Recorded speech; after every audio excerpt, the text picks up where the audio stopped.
बघता द अनुरूप शोचा 50वा भाग आलाय आणि या 50व्या भागामध्ये गेस्ट म्हणून कोण असावं याचा विचार करताना आमच्या डोक्यामध्ये एकमेव नाव आलं, ते म्हणजे अनुरूपचं ओजी कपल. Guess the guest.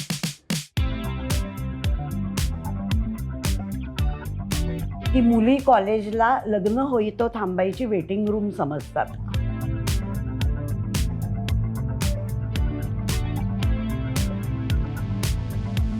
ये मेरा दीवानापन है या मोहब्बत का खून.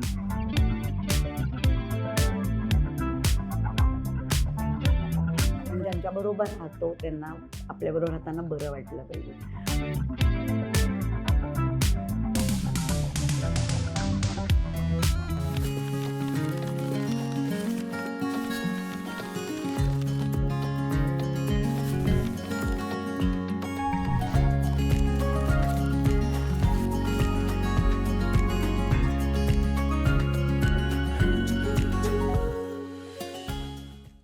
नमस्कार, मी रुजुता देशमुख.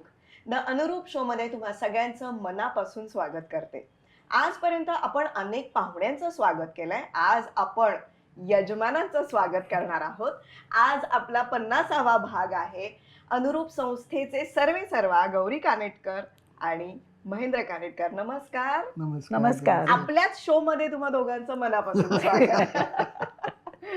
वा, मला इतकं छान वाटतंय की तुम्ही दोघांनी वेळ काढून तुम्ही इथे आलाय आणि यासाठी तुम्ही तयार झालात. मुख्यतः खूप अवघड असतं स्वतःबद्दल बोलणं.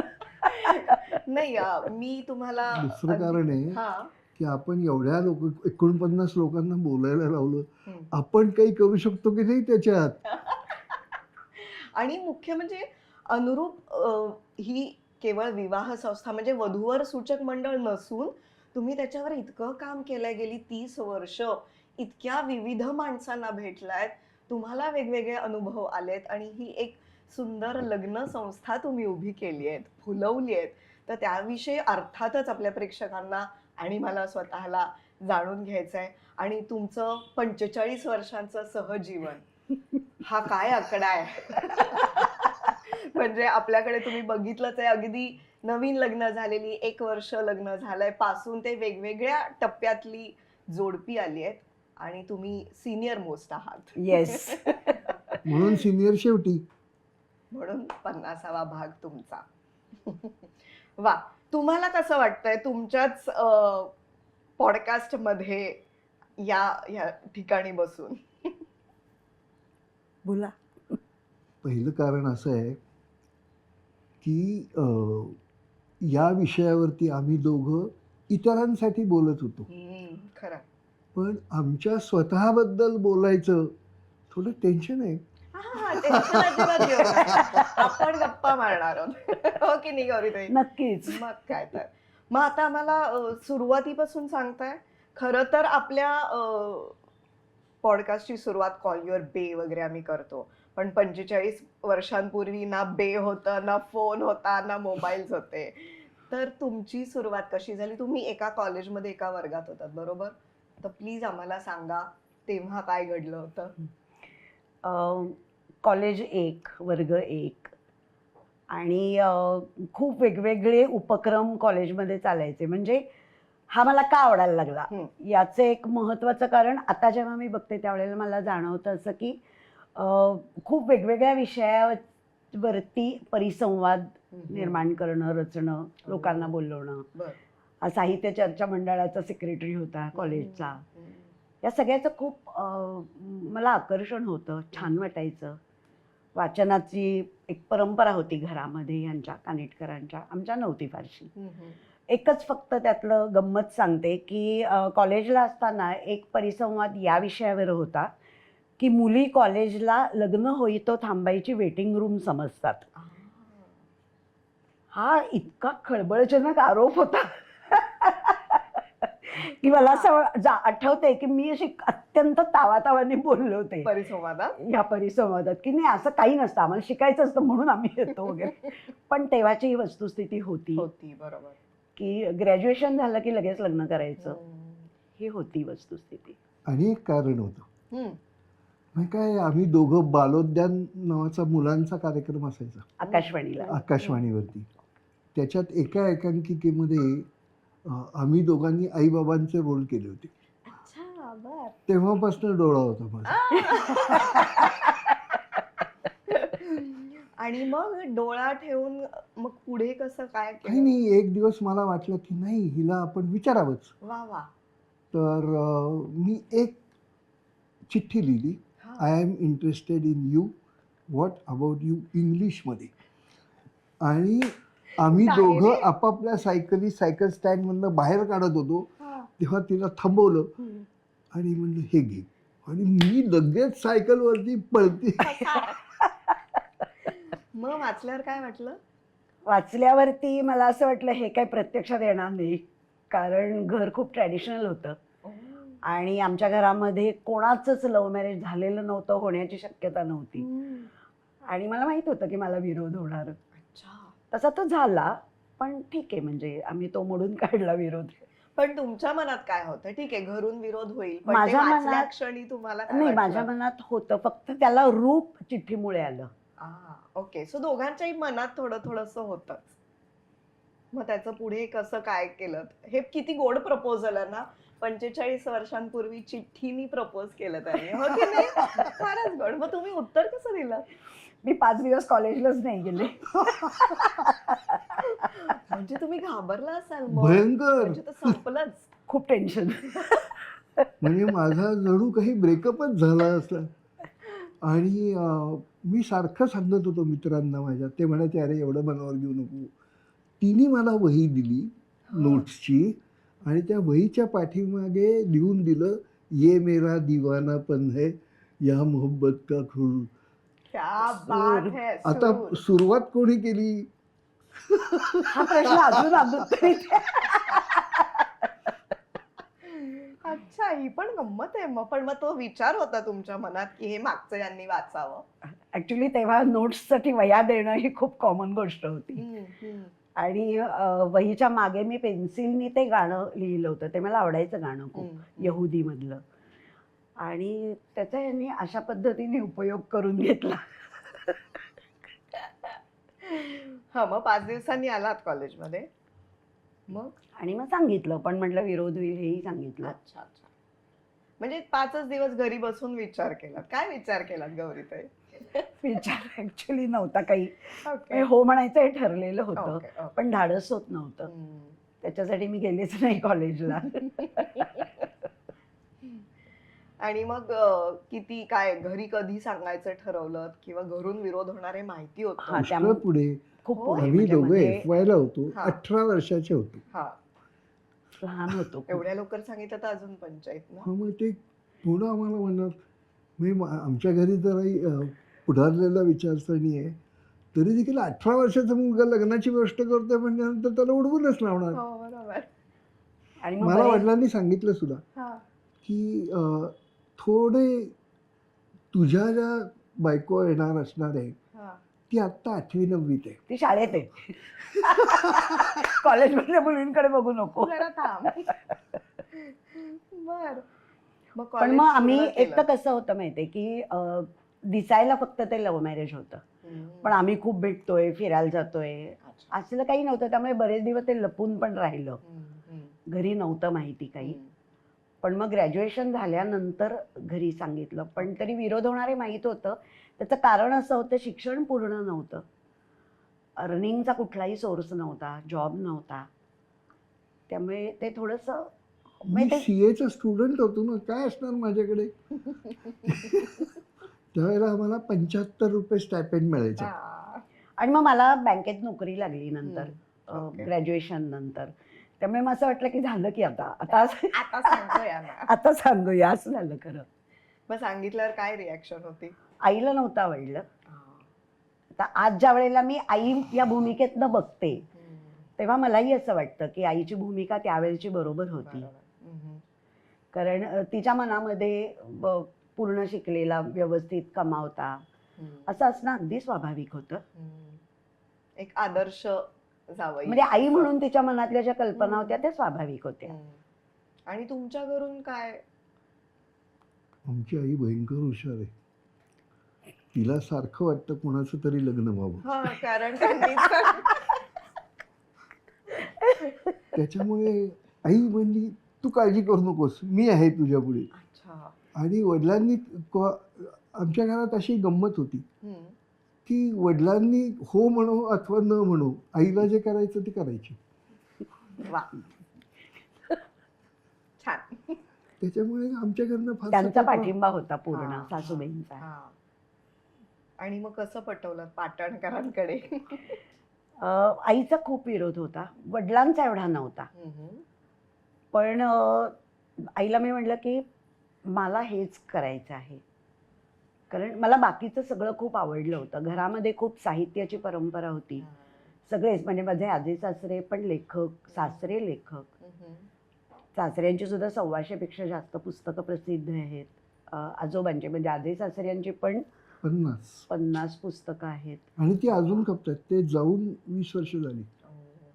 त्यामुळे आणि मला वाचनाची आवड होती, पण तितकं वाचन नव्हतं. पण मला ते सगळं वातावरण आणि खूप स्वातंत्र्य होतं घरामध्ये, की जे आमच्याकडे नव्हतं. आमच्याकडे बऱ्यापैकी ट्रॅडिशनल पद्धत होती, परंपरा होती. मुलीने नोकरी नाही करायची, मुलीने नाटकात काम नाही करायचं, अशा स्वरूपाचे विचार होते. तर ते विचार मला खूप स्वागतार्ह होते माझ्यासाठी, की खूप स्वातंत्र्य, किंवा साडीच नेसायची. म्हणजे मला आठवते की लग्नानंतर पहिली ड्रेसची कापडं मला सासऱ्यांनी दिली, किती छान. की तू सारखी साडी नको नेसू असं हा. त्यांनी सांगितलं. हे वा, वा. इतकं मला खूप आवडणाऱ्या गोष्टी होत्या ह्या. त्यामुळे ते फायनली झालं लग्न. पण मग शांतपणे त्यांना हो, हो, हो. मनवून हो, नंतर मग काहीच नाही. म्हणजे मग मग असं कांदे पोहे वगैरे असा कार्यक्रम छी, छी, केला? छी, असं काही नाही. नाही. कांदे पोहे, बैठक असले कुठलेच प्रकार नाही. नाही. नाही. मग लग्न सोहळा कसा करायचा ठरवलात? आणि हो, तो चांगला छान झाला. म्हणजे फक्त आत्तासारखा 8 दिवसाचा नाही, नॅचरली. पण तरी 2 दिवस जेवणावळी पंगत असायची ना त्यावेळेला. ते रीतसर 2 दिवस जेवणावळी, रिसेप्शन हेही झालं.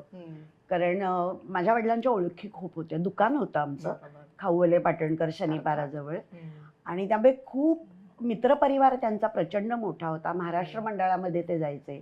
महाराष्ट्र मंडळाचे शिवरामपंत दामले, जे शिवाकाका मी म्हणायचो, तर ते खूप घनिष्ठ मित्र होते. त्यामुळे तो परिवार खूप मोठा होता. त्यामुळे त्यांना ते सगळ्यांना बोलवायचं होतं लग्नामध्ये. पण मग लग्न झालं ते छान, दोन्ही घरनं छान. हो, हो, तोपर्यंत हो. इतकं झालं पुढे हा. की मला ते तिसरा मुलगा मानायला लागले. किती छान. वा वा. पण मग तेव्हा तुम्हाला काय वाटलं त्या काळात? मला सांगा, काही असा विचार केला होतात का, की फक्त एका नजरेत प्रेमात पडलात आणि तुम्ही जे म्हणताय की घर आणि साहित्य विचार खूप केलेला होता. हो. पहिली गोष्ट अशी होती की आम्ही कॉलेजच्या ट्रिप्स वगैरे जायच्या असतील किंवा कार्यक्रम चालते असेल तर आमच्या घरी काय काय पदार्थ करायचो. बाहेर द्यायची पद्धत नव्हती. तर फ्रूट सॅलड केलं होतं 100 माणसांचं. मग ह्या सगळ्या मैत्रिणी आल्या होत्या आणि मी बघत होतो ती अतिशय नीटनेटकी आहे. आणि त्या नीटनेटकेपणाचा मला असं काय म्हणतात फार आकर्षण होतं. कारण माझी आई तशी नव्हती. त्याच्यामुळे हा एक पत्नी म्हणून एक भाग आहे म्हणून आवडलं होतं. दुसरं, तिला कॉलेजमध्ये मी अनेक गोष्टी करायला भाग पाडलं. म्हणजे कथाकथन स्पर्धेमध्ये भाग घ्यायला लावलं. ती अजिबात काही लिहित नव्हती, पण ती आमच्या कॉलेजच्या मासिकामध्ये तिला लिहायला लावलं. आणि तिच्यात हे सगळे भाग खूप इंटरेस्टिंग जे आहेत हे मला कळलं होतं की कलेमध्ये तिला खूप रस आहे. आणि आत्तापर्यंत तो टिकून राहिलेला आहे, त्याच्यात काही बदल नाही. हे मला 2 फॅक्टर्स वाटली. आणि दिसायला छानच होती. म्हणजे आत्ता पण आहे, तिथे फारच छान होती. म्हणजे आम्ही परवा लग्नाचे फोटो बघत होतो, तर ते फोटो बघितल्यानंतर म्हणलं आपल्याला कोणी बंदी घातली होती का 45 किलोपेक्षा जास्त वजन करायचं नाही.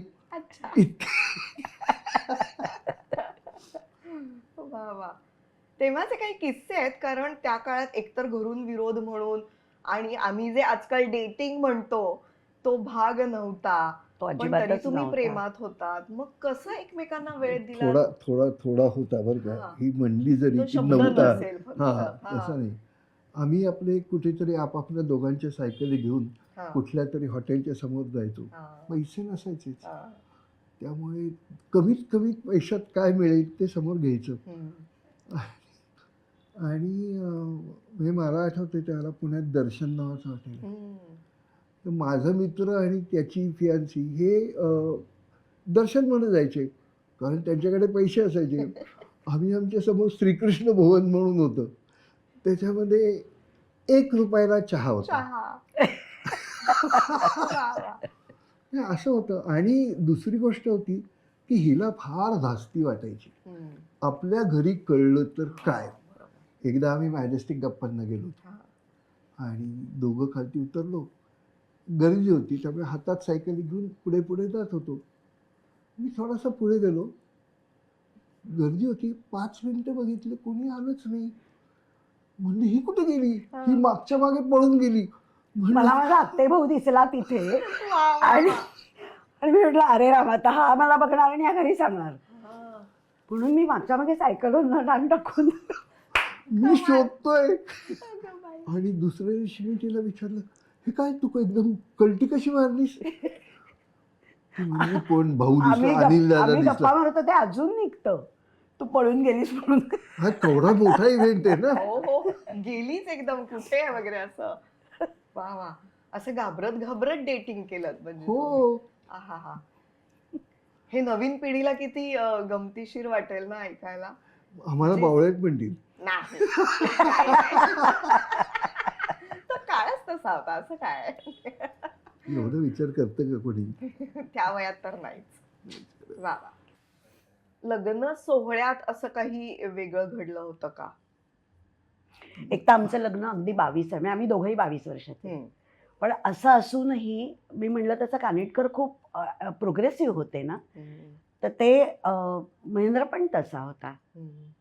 त्यामुळे सांगतो ना काय, ते जावयाचे पाय धुवायचे. म्हणलं माझे पाय धुवायचे नाही.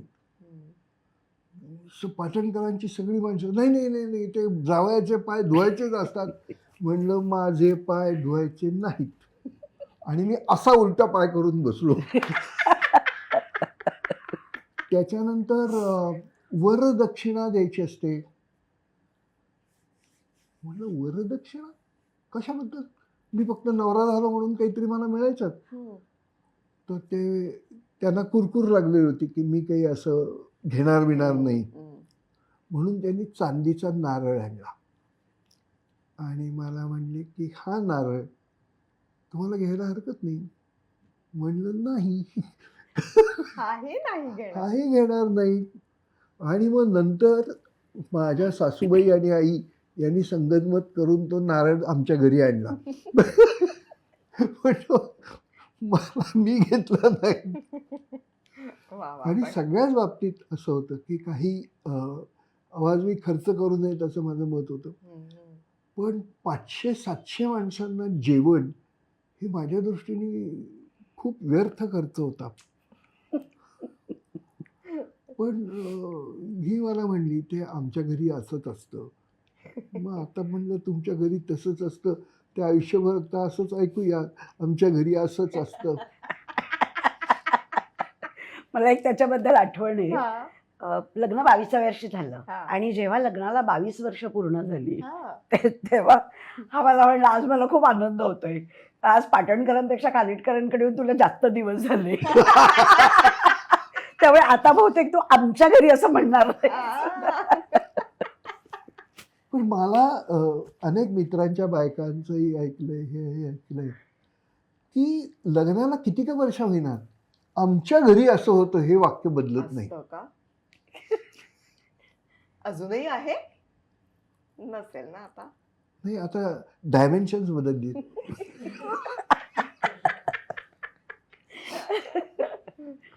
पण मग आमच्या घरून या घरी गेल्यावर काय फरक जाणवला सुरुवातीच्या काळात? एकतर म्हणजे खूप फरक नव्हता तरी होता.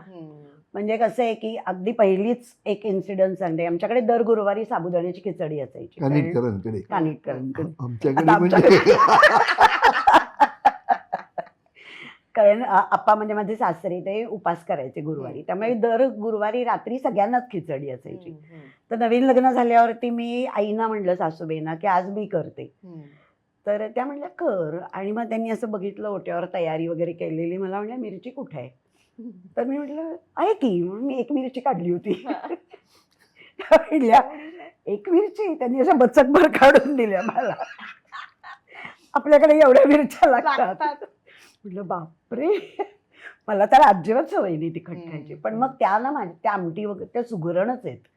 अतिशय स्वयंपाक त्यांचा अतिशय सुंदर असतो. तर त्यामुळे माझ्यासाठी आमटी अप्रतिम करतात, पण ती मला खाताच नाही यायची कारण खूप तिखट. मग त्या माझ्यासाठी वेगळी काढून ठेवायच्या. आणि तुमच्याकडे गुळ घातलेलं वगैरे असेल? हो हो हो ना. हो, गुळ इकडे पण आहे कानिटकरांकडे, पण तिखट. त्यामुळे एवढं काही तिखट खाण्यापिण्याच्या नसतं. सवयीत खूप पण आता बदल काय झाला माहितीये का, हा. ही तिखटाला ऍडजस्ट होण्याच्या ऐवजी मीच अळणी स्वयंपाकाला ऍडजस्ट झालोय. अळणी वगैरे नाही, चविष्ट. अळणी वगैरे नाही. पण अळणी शब्द अळणी आहे फार. हे आमच्या घरी जेवढं तिखट होतं त्याच्या 1 दशांश तिखट आता आमच्याकडे चालतं. आणि मला आता उलट झालंय, मला नाही तिखट चालत. याला बदलवलं म्हणतात तुम्हाला. इफेक्ट. After 45 years. आणि काय बदल जाणवले? म्हणजे तुम्ही अर्थात एकतर आपण वेगवेगळ्या घरांमधून 2 माणसं येतो, आपण कितीही प्रेमात असलो तरी एकत्र 24 तास राहायला तसा लागल्यावर खूप फरक नाही मला. फरक मी मगाशी म्हणलं तसा हा जाणवला की माणसं खूप रिसेप्टिव्ह होती, किंवा विरोध करतायत, बोलतायत, जातायत, असे टोमणे मारतायत, असं पण काही नव्हतं. इनफॅक्ट मला असं आठवतंय की तेव्हा एक सौंदर्य साधना नावाचं पुस्तक आलं होतं बरं. यांचं, मायाताई परांजपेंचं. तर मी नुसतं अप्पांना म्हणलं, सासऱ्यांना, की हे मला वाचायला आवडेल. संध्याकाळी ते आलेलं होतं घरात. किती गोड. तर या सगळ्या गोष्टी घरामध्ये, वाचन आणि त्याच्यावरच्या चर्चा, हे मला खूप आवडायचं. फक्त आमचं घर छोटं होतं, त्यामुळे लग्नाच्या आधीच असं ठरलं होतं की आम्ही वेगळं राहायचं. बर. अच्छा. तर पहिले किती 7-8 महिने आपण राहिलो आम्ही घरी, आणि मग नंतर आमचं वेगळं बिराड झालं. आणि मग एकमेकांच्या सवयी काय कळू लागल्या? सांगतो, हा. माझ्याकडे ठेवा आहे याचा. वा वा. सगळ्यात पहिली गोष्ट अशी की मला आश्चर्य वाटतं की लोक म्हणतात नवरा बायकोंच्या आवडीनिवडी सारख्या असल्या पाहिजेत. कशाला? आमच्या दोघांच्या आवडीनिवडी अजिबात वेगळ्या आहेत. 2 टोकाच्या आहेत. 2 टोकाच्या आहेत. ही फक्त संगीत नाटकं बघते. दुसरी गोष्ट राजा गोसावीचे वगैरे जुने सिनेमे असतात ना, ते बघते. ऋषिकेश मुखर्जी हा, बघते. ऋषिकेश मुखर्जींचे. आणि गंमत अशी आहे तिची ह्युमर की प्रत्येक सिनेमा ती 3-4 वेळा बघते. हा. हा केवढा मोठा हे गोष्ट आहे. हे आणि मी खूप वेगळ्या, ज्याला काय म्हणतात, नाटकामध्ये जे प्रायोगिक नाटकं करणारी माणसं आहेत त्यांच्या मागे होतो पुष्कळ. आणि सिनेमे बघायचे असेल तर मी धुरंधर बघतो. ती धुरंधरमधला दू सुद्धा असे उच्चारत नाही. असा फरक आहे. मग आम्हाला ॲडजस्ट करायचं काय लागलं, आम्ही म्हणलं सुरुवातीला करूया ॲडजस्ट. म्हणून मी तिच्याबरोबर एका नाटकाला गेलो, बहुतेक संगीत मान अपमान. अगदी 3ऱ्या लाईनीमध्ये तिकीट काढलेलं होतं, बसलो होतो छान. आणि थोड्या वेळाने मला झोप लागली.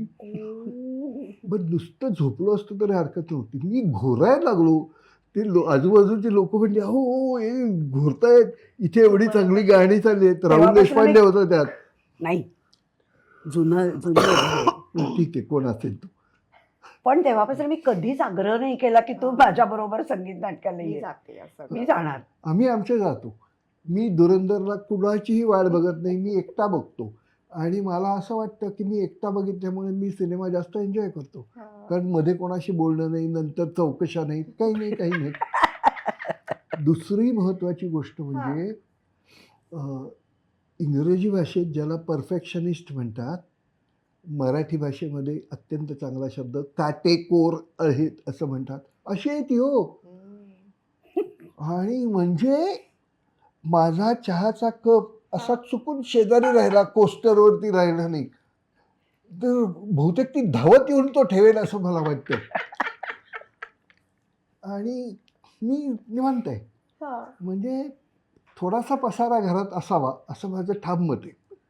आणि काही सारखे कोणी आपलं घर बघायला आलेले नसतात, तेव्हा ती म्हणते ते तुझ्या खोलीत घालायचं, आपल्या खोलीतला पसारा एकही राहता कामा नये. नाही, आणि आपल्याला बघायचं असतं ना घर, म्हणजे हा एक परफेक्शनिस्टचा भाग बरं. झाला.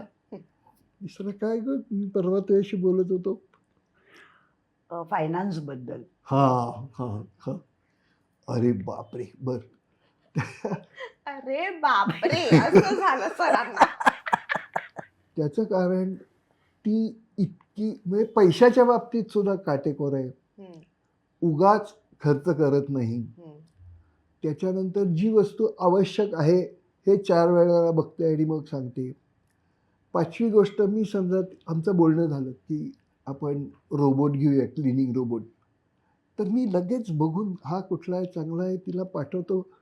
आणि ती त्याच्यावरती 8-8 दिवस 10-10 दिवस निर्णयच घेत नाही.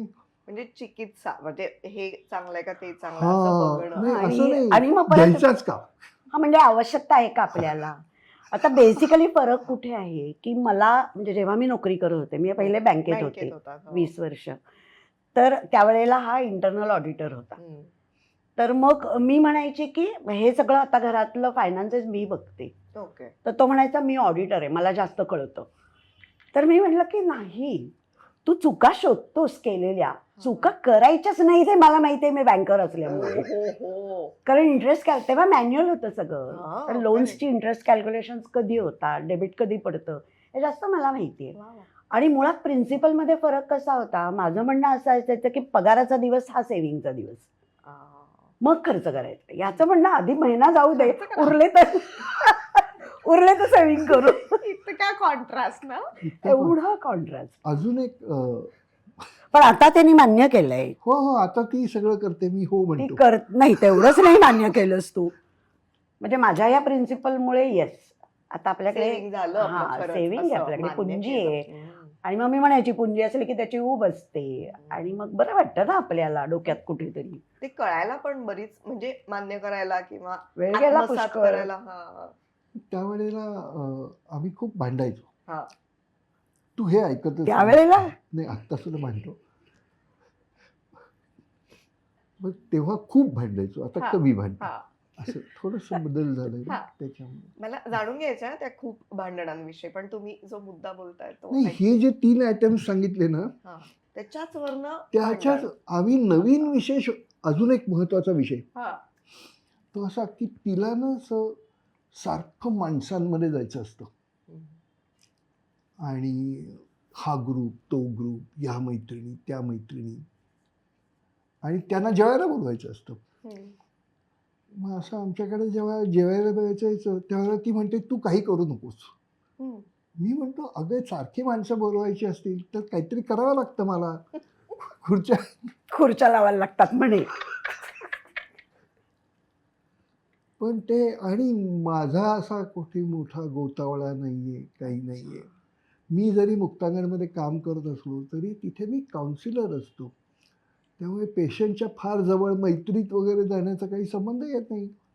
त्यामुळे मी माझं काउन्सिलिंग, माझं नेटफ्लिक्स एवढ्यात मी खुश असतो. हम्म.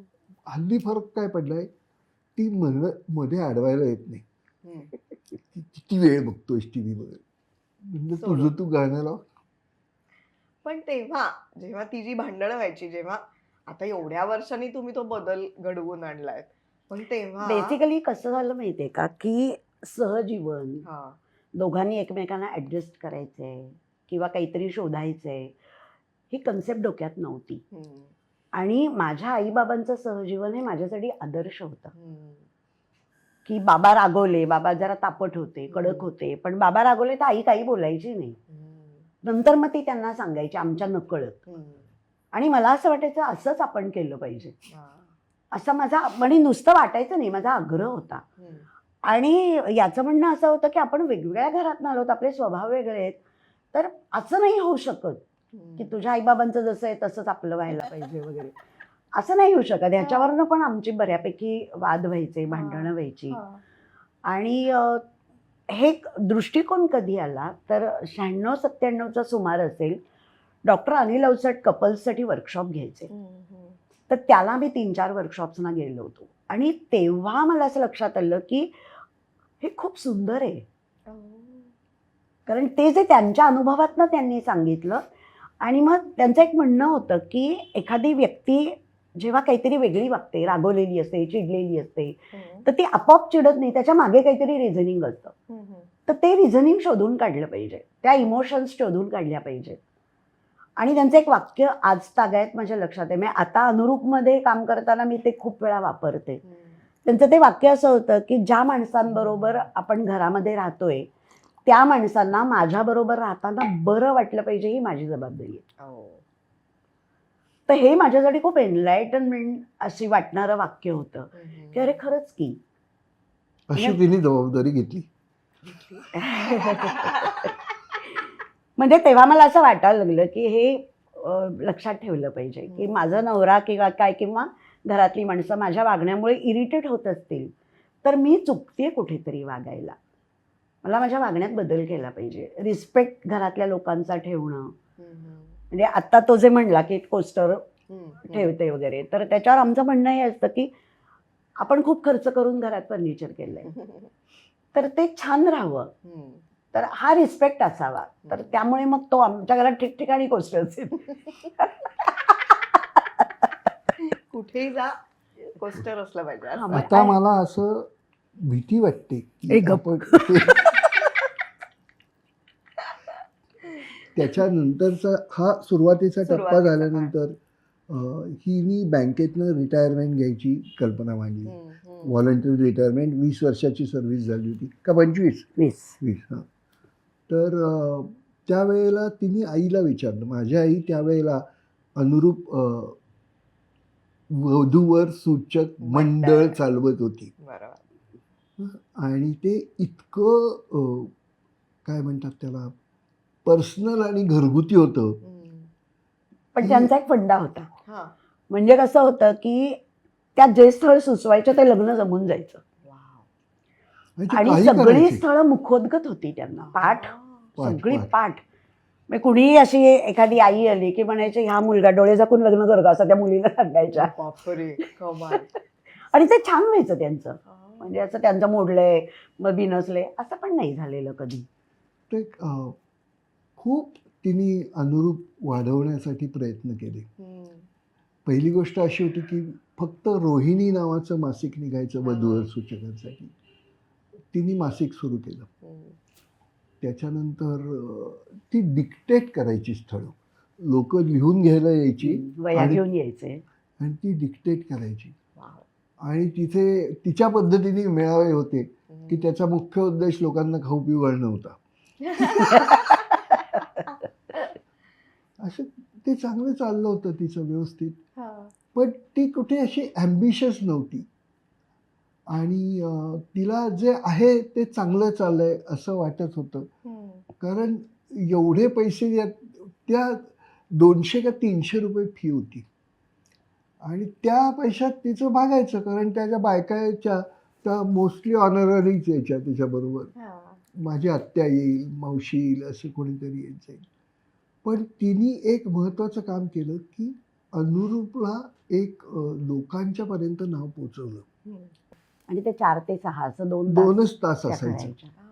तेव्हा पण ती गरजही होती तशीच तेवढी. म्हणजे एक चांगला भाग त्याच्यातला असा झाला की डॉक्टर अनिल अवचट, डॉक्टर आनंद नाडकर्णी जे आत्ता ते आमचे गुरु दोघांचेही, तर त्यांच्याकडनं आम्ही खूप शिकलो सायकॉलॉजीमधलं.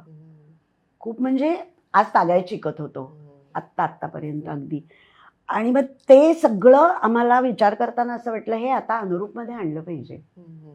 कारण लग्न हा टर्निंग पॉईंट आहे प्रत्येकाच्या आयुष्यातला. आणि मग ते वधूवर सूचक मंडळ पासून विवाह संस्था हा जो प्रवास आहे, हा प्रवास आम्हाला असं वाटलं की त्याचा ह्या आम्ही शिकलो जे सगळं सायकॉलॉजीतलं त्याचा आम्हाला खूप उपयोग झाला.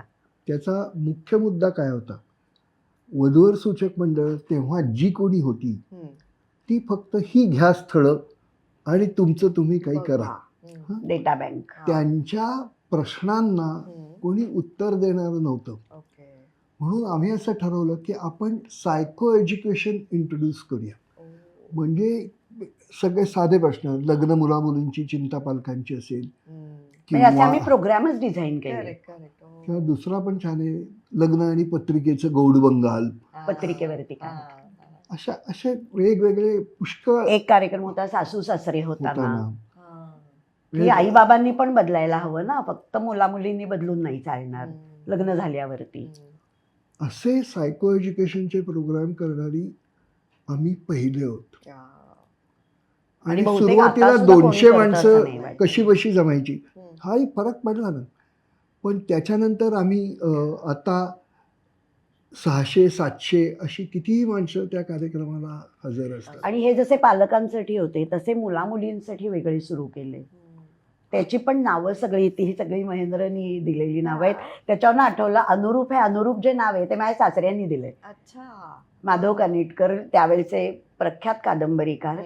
आणि ही सगळीच मंडळी ना, म्हणजे अगदी आत्ता तन्मयपर्यंत, की नाव त्यांना पटकन सुचतं आणि खूप वेगळी आणि युनिक नावं असतात. त्यामुळे ते पटकन त्या नावातनंच कळतं हे काय आहे.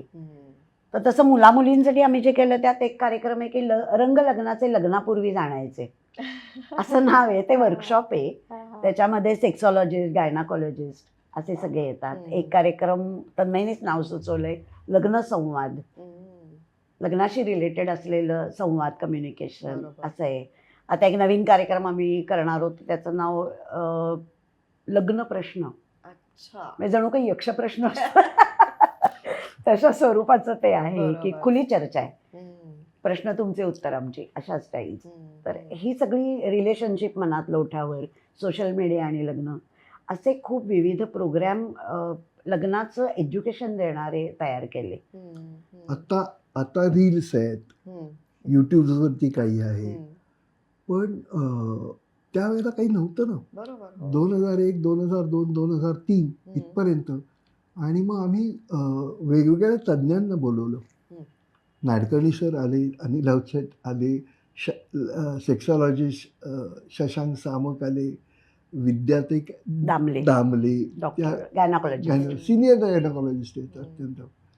आणि मुलांना इतके प्रश्न पडायचे आणि आपल्याला असं वाटत नाही की एवढा मोठा मुलगा झाला आणि त्याचा इतका बेसिक प्रश्न कसा. किंवा गुगल वगैरे असताना सुद्धा, कारण घरच्यांशी बोलण्याची नाही, पद्धत आपल्याकडे नाही ही ना. प्रथा आजही नाही. मनात प्रश्न आहेत, पण हे बोलायचं कसं? कुठे बोलणार, कसं बोलणार. आणि हे प्रश्न येतात. मग त्यांना थोडं मुलं मुली अनुरूपशी कनेक्ट झाली त्यांचा प्रोग्राम केल्यानंतर. आणि हा प्रवास आमच्या दोघांचा आहे. त्याच्यानंतर मेळावे आई घेत होती, अजूनही 100 माणसं घेतात. पण अनुरूपचा मेळावा वेगळ्या पद्धतीने घ्यायची सुरुवात आम्ही केली. आता 5-5 मुलं एका प्रश्नावर डिस्कस करतात आणि प्रत्येक मुलगा प्रत्येक मुलीशी बोलतो. थेट भेट कार्यक्रम आहे तो, मेळावा नाहीये. थेट भेट कार्यक्रम आहे. ह्याची सुरुवात आम्ही दोघांनी मिळून केली. इथेही वाद व्हायचे. पण मग तेव्हा तुम्ही आपापली नोकरी सोडायचं हे ठरवलं? मी सोडलेलीच होती, मी मुक्तागणला जायला लागलो होतो. मी नोकरीच होती माझी ती. मला जेव्हा बँकेची सोडली तेव्हा आमच्याकडे विहारी स्कीम आली.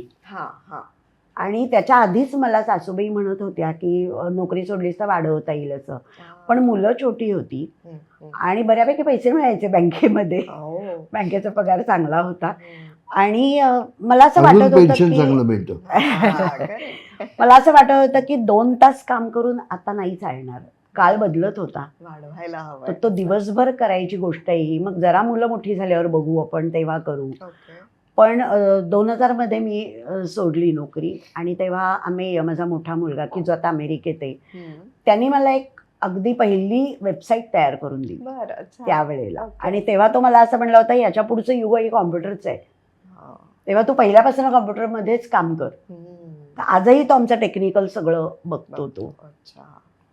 त्यामुळे मग ते अगदी सुरुवातीपासून आम्ही कॉम्प्युटरवरती काम करायला सुरुवात केली. म्हणजे रजिस्टर्स, फाईली हे होतं, पण त्याच्या जोडीला कॉम्प्युटरची सुरुवात झाली. मॅगझिन पण मोठं झालं खूप आमचं जे होतं ते.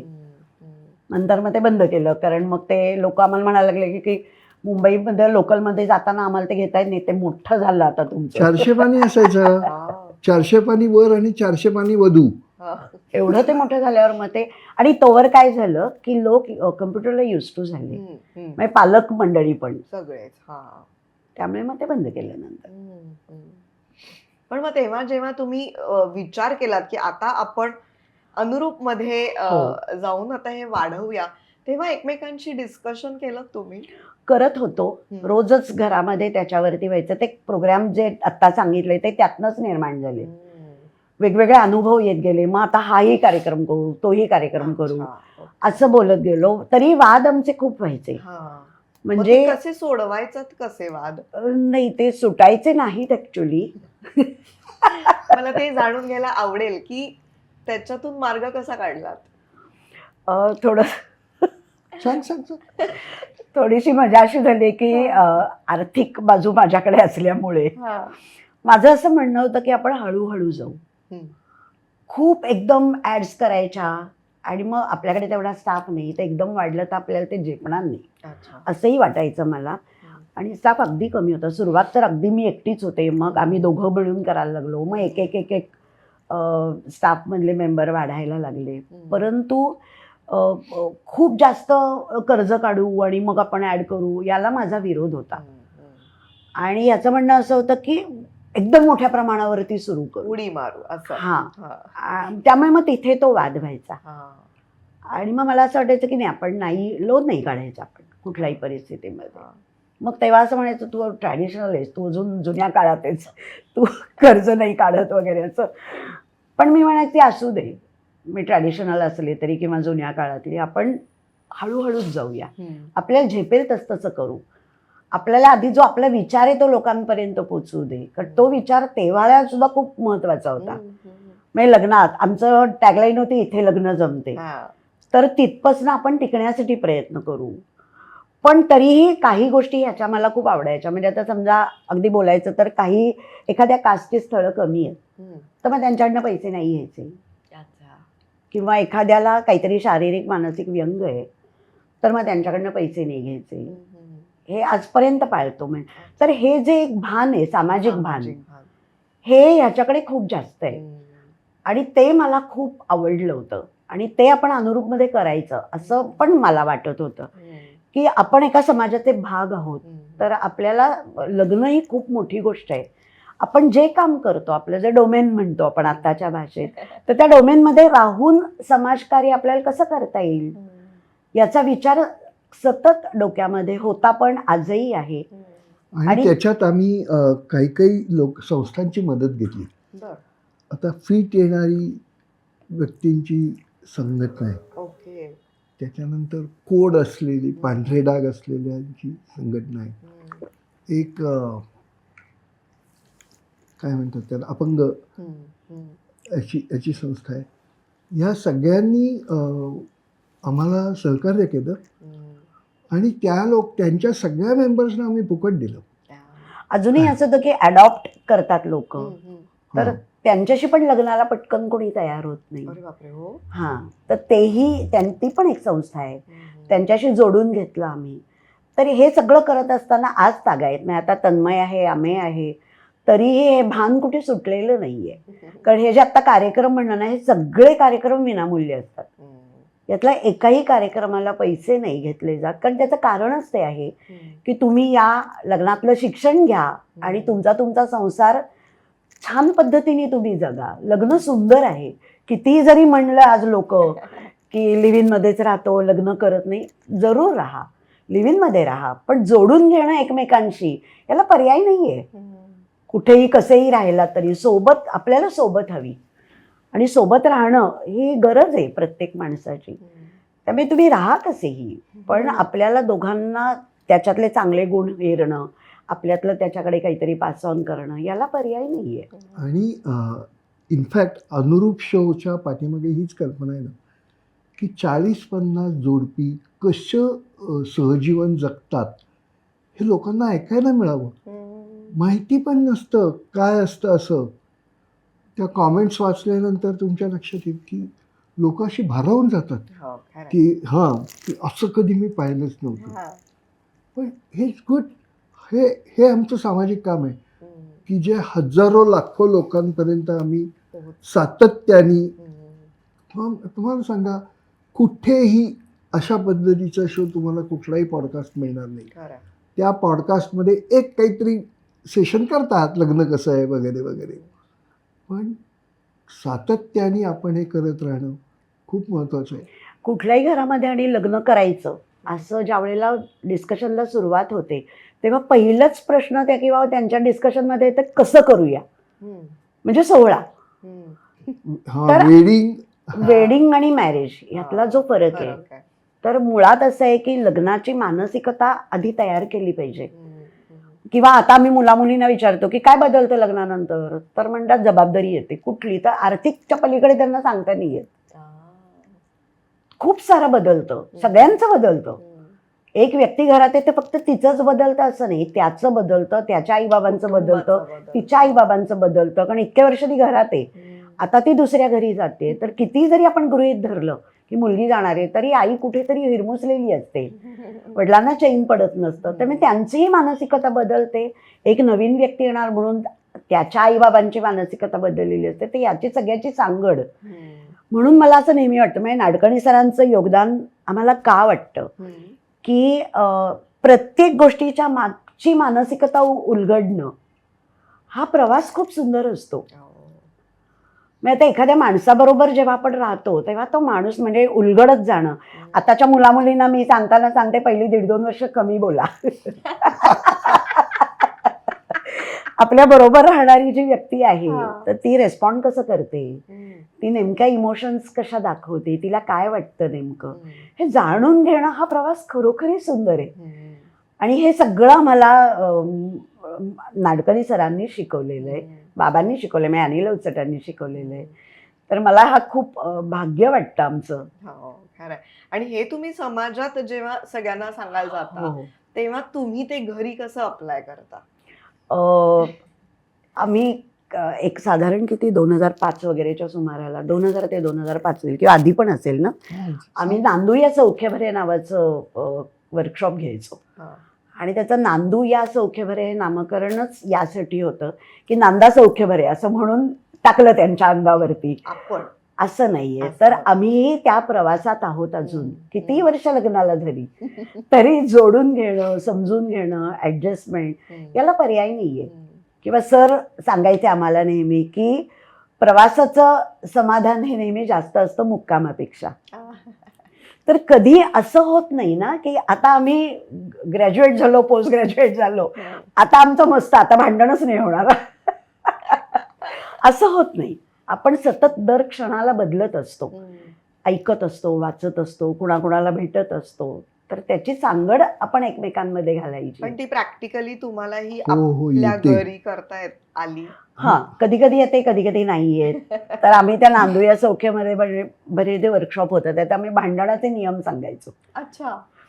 त्यातलं सगळ्यात पहिला खूप इंटरेस्टिंग आहे की ज्या मुद्द्यावरती भांडण सुरू झालं त्याच मुद्द्यावर ते संपलं पाहिजे. वा वा. उगाच भरकटवायचं नाही असं. नेहमी भांडण तिसरीकडेच जातं. परफेक्ट.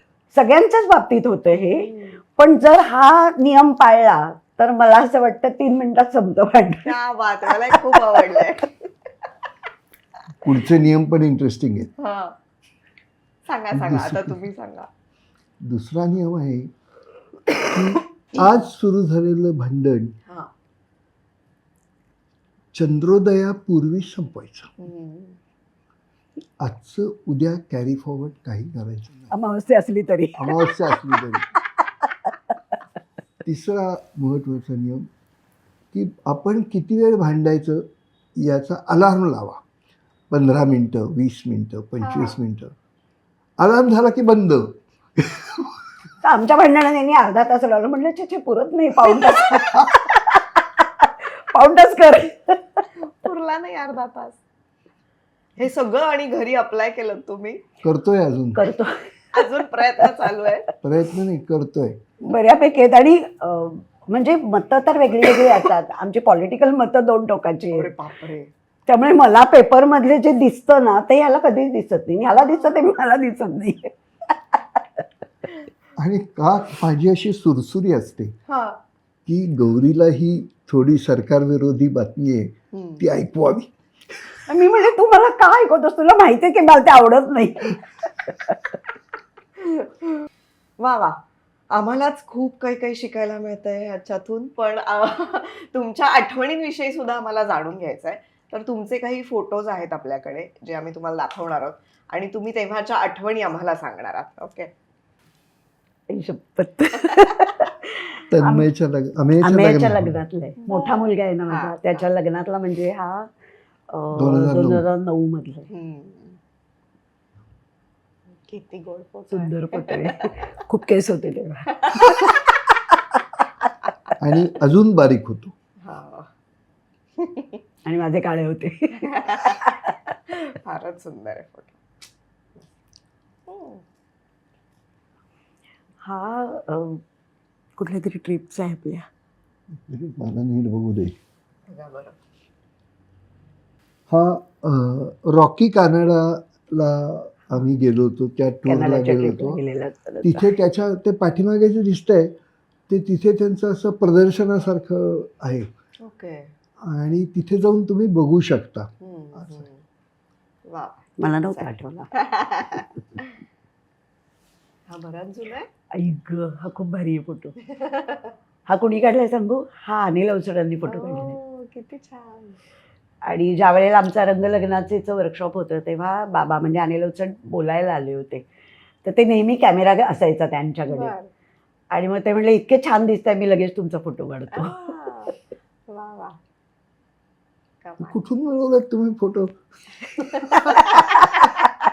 हा माझ्याकडे पण नाहीये, बाबांनी काढलेला फोटो. हो, आता पाठव. हो. वाव. मोरोक्को. मोरोक्को. गेल्या वर्षी आम्ही चौघही मोरोक्कोला गेलो होतो. अच्छा. तेव्हाच आहे. पुन्हा एकदा ट्रिपवरचा. आणि माझ्या एकदम लक्षात येतं की लग्नाच्या वेळेला तिला हार घालायला मी एवढा वाकलो होतो. आमच्या उंचीत खूप फरक आहे. फरक असू देत पण एवढं वाकायचं का? पण ही संधी अशी घेतो.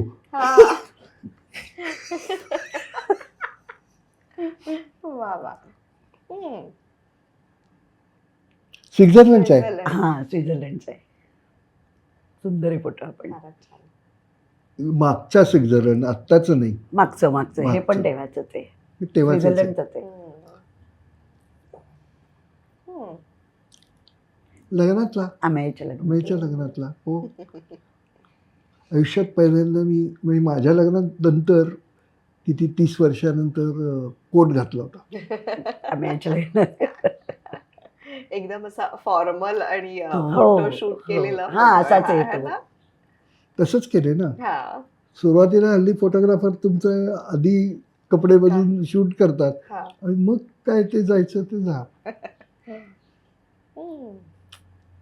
महाबळेश्वर. किती वर्षांपूर्वीचा आहे हा? आम्ही दरवर्षी जातो महाबळेश्वरला, हो त्यामुळे का? नक्की आठवत नाही मला. 2-3 वर्षापूर्वीच आहे, फार जुनं अच्छा, नाहीये. ओ. महाबळेश्वर हे अत्यंत आवडतं ठिकाण आहे आवडतं आमचं ठिकाण आहे. दोघांचं. एकमत आहे हा त्याबद्दल. हो हो, ही एक गोष्ट आहे का? सुरेख आठवणी. आम्हालाही रमाल झालं. कमाल. आता मला सांगा की तुम्ही दोघंही खूप कामं करता, वेगवेगळी कामं करता, समाजासाठी कार्यरत आहात, संस्थेसाठी कार्यरत आहात. एकमेकांना आता वेळ देण्यासाठी काही एक खूप युनिक त्यातली गोष्ट आहे. बर जेव्हा आम्ही ठरवलं की आता आपण लग्न करायचंय, तर त्यावेळेला यांनी मला असं विचारलं की माझ्याकडनं तुला काय पाहिजे ते सांग. तर मी म्हटलं, त्यांनी मला सांगितलं होतं 2 गोष्टी सांग. म्हटलं 2 नाही, मला एकच गोष्ट हवी आहे. तर तो म्हणे काय पाहिजे? म्हणजे रोजच्या तुझ्या 24 तासातला रोज अर्धा तास मला पाहिजे. अच्छा. आणि हा कायम पाहिजे, यात पाहिजे. आणि मग त्याच्यामध्ये आपल्या घरातली मोठी माणसं असणार नाहीत, आपल्याला नंतर मुलं असणार नाहीत. ते असणार नाहीत, आपलं काम असेल ते नाही, आपल्या बेडरूमच्या बाहेरचा वेळ पाहिजे, तो वेळ तो ना असं नको धरू. पण याच्या पलीकडे मला रोज अर्धा तास पाहिजे. तर त्याला ते भयंकरच आवडलं. नाही, आश्चर्य वाटलं खूप. आणि अर्धा तास? तो म्हटलं हे कशाला पाहिजे? मी म्हटलं मला खूप बोलायला आवडतं आणि रोज तुझ्या आयुष्यात काय चाललंय दिवसभरात ते मला ऐकायला आवडेल, माझ्याकडे काय चाललंय ते सांगायला आवडेल. आणि म्हटलं तू सांगशील तो वेळ, तू म्हणला सकाळी आपण चहा प्यायला बसू तेव्हा मिळेल अर्धा तास, रात्री चक्कर मारायला जाऊया जेवण बिवणं झाल्यावर, मला चालणार आहे, मी कधी पण हो म्हणेन, अवेलेबल असेल, पण तू तो पाळला पाहिजेस. तर मग मी पाळतो. तहयात म्हणल्यानंतर त्याला तेव्हा खूपच गंभीर वाटलं होतं टेन्शन सगळं. आलं असेल. मग पण नंतर आता एकदम असं असं वाटतं वाटतं की हा, की एखाद दिवशी समजा ती कालच मुंबईला गेली पहाटे, हा. सकाळी मी अर्धा तास काय करायचं असा माझ्या पुढे प्रश्न पडला. रोज अर्धा तास, काही काही वेळेला जास्त, हम्म. आम्ही भरपूर गप्पा मारतो, थोडेसे भांडतो चहाच्या वेळेला चहाच्या हे वेळेला. अव्याहत ठरलेली चालू आहे वेळ. आजपर्यंत. कधी ते खंड नाहीये त्याच्यामध्ये. आणि म्हणजे दुसरी एकदा गोष्ट, एक मिनिट, नुसतं एक एकदा मजा. चहा पित नाही, हा. 2दा चहा पितो. आणि त्याच्यावर नाही का मजा आठवली मला. मी बँकेत होते आणि एक दिवस मला बरं नव्हतं, ताप आला होता. तर मला म्हणला मी जाऊ का तुझ्या ऐवजी बँकेत. एक तर तो ऑडिटर होता त्यामुळे बँकेचं काम माहीत होतं. पण म्हणला नुसतं काम नाही, काल जे तू गप्पा मारल्यास ना ते आम्ही आज कंटिन्यू करू शकतो. इतक्या मी डिटेलमध्ये बोलायचो एकमेकांशी. खूप खूप म्हणजे खरं सांगायचं झालं तर अनेकांना प्रश्न पडतो की बायकोशी काय बोलायचं हम्म. किंवा उलटं. तर आणि रोज हम्म. अर्धा तास. हम्म. तर आणि आम्ही इतकी वर्ष असं झाल्यावर पण आम्ही नाही, आणि- त्याचं असं सांगितलंय की आम्ही त्याला न्यूजपेपर द्यायचा असं सांगायचो. कालच्या दिवसात तू काय काय केलंयस ते सगळं सांग, मी काय केलंय ते सांगू, मग त्यातनं विषय मिळाला तर गप्पा होतो. आणि ह्याची पण- गंमत अशी आहे की आमची मुलं जेव्हा शाळकरी होती, शाळेत होती, तेव्हा हे आम्ही घरामध्ये पण खेळायचो. हम्म. बातम्या बातम्या नावाचा खेळ, अच्छा. की सगळ्यांनी बातम्या असं त्याला नाव का दिलं होतं की बातम्या ऐकत असताना मध्ये बोलायचं नाही, पुढची बातमी जाते. पण मला खूप चांगली गोष्ट अशी वाटते, माझ्या दोन्ही मुलांपर्यंत हे पोचलेलं आहे. तेही त्यांच्या आयुष्यामध्ये ते करतात. त्या निमित्ताने गप्पा होतात, त्या निमित्ताने बोलणं होतं, तुझ्या आयुष्यात काय चाललंय ते ऐकणं होतं, सजेशन्स काही असतील तर त्या वेगळं असतं ना, प्रत्येकाचं डोकं वेगळ्या पद्धतीने चालतं, तर ते सांगितलं जातं. त्यामुळे हे पोचलंय मुलांपर्यंत ह्याचाही मला खूप आनंद आहे. कारण ही पद्धत आहे ना, ही पाटणकरांच्या घरातून आलेली आहे. बर. म्हणजे आई बाबा असं बोलायचे, सकाळी रोज चहा प्यायला एकत्र हो. असायचे. हम्म. आणि मला तो फरक, आपण जेव्हा मगाशी म्हणत होतो ना की दोन घरांमधला फरक हा, नेमका काय होता, हा. तर पाटणकरांच्या घरामध्ये तोंडानी शब्दांनी कौतुक करायची सवय होती. बर. आणि माझे खूप खूप म्हणजे माझे आणि सगळ्यांचं, ओके. माझे वडील खूप कौतुक करणारे होते. बर. म्हणजे जरी दुकानाचं नाव पाटणकर आणि मंडळी असं होतं, खाऊचे दुकान खाऊ, अशी हा. पहिली पाटी होती, अच्छा. तर लोकांनी त्यांना गोडबोले म्हणायचे त्यांना, आणि म्हणून तेव्हापासून ते खाऊ आले खाऊ आले असं नाव पाटणकर. झालं. हम्म. पण खाऊ हा शब्द फार गोड आहे, हम्म. मिठाईपेक्षा सुद्धा, Correct, तर correct. गोड आहे हा शब्द अतिशय. तर ते असं खूप तोंडाने भरभरून कौतुक करणारे होते बर. आणि मला ती सवय होती. कानिटकरांकडली माणसं इतकी कंजूस, शब्दांनी कौतुकच नाही करायची. हो का? पण मला नंतर नंतर आपण म्हणजे म्हणलो ना की याचं आपल्याला ना शोधावं लागतं हम्म. की प्रत्येक माणसाची कौतुक करायची पद्धत वेगळी असते. हम्म. म्हणजे जसं मी मगाशी म्हणलं की मला हे पुस्तक वाचायचं म्हणल्यावर आपांनी आणून दिलं मला, हा. तर ही कौतुक करायची पद्धत होती हा, त्यांची. हा. तसं माझे आजी सासरे लग्न झालं तेव्हा आम्ही एकत्र होतो सगळे ना, तर ते होते तेव्हा घरी, दोघंही होते, आजी सासरे आजी सासूबाई. आणि मला म्हणजे पोळी खूप सुंदर होते, मला छान करता येते. ओके. तर गरम पोळी दादा म्हणजे माझ्या आजी सासऱ्यांच्या पानात वाढली ना हा. की ते याचा अर्थ त्यांना खूप आवडलाय. तर मला नेहमी असं वाटतं, मगाशी मी जे म्हणलं ना, माणूस उलगडत जाणं. आणि किती छोट्या छोट्या गोष्टी.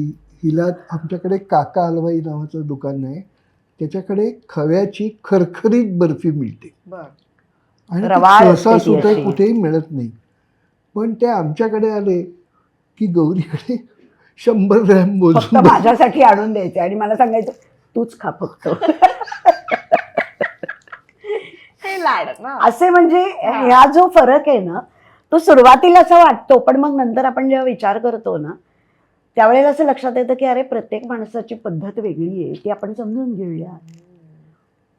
पण हे छान म्हणजे घेण्यासारखं आहे की कधी कधी आजकाल आपण असं म्हणतो की कौतुक करा, किंवा नवऱ्यांना असं सांगितलं जातं की सांगा ना कधीतरी की बायको छान दिसते, किंवा सांगा ना कधीतरी स्वयंपाक छान झालाय, पण हा विचार नाही कधी ऐकला मी की त्यांनी कौतुक करण्याची पद्धत काय हे तुम्ही शोधून काढा की. खरंय खरंय. आणि ती वा, वा. असते. हा. किंवा याची कशी पद्धत आहे की मी ही पण साडी नेसली तर ही साडी आणायला मी होतो. किती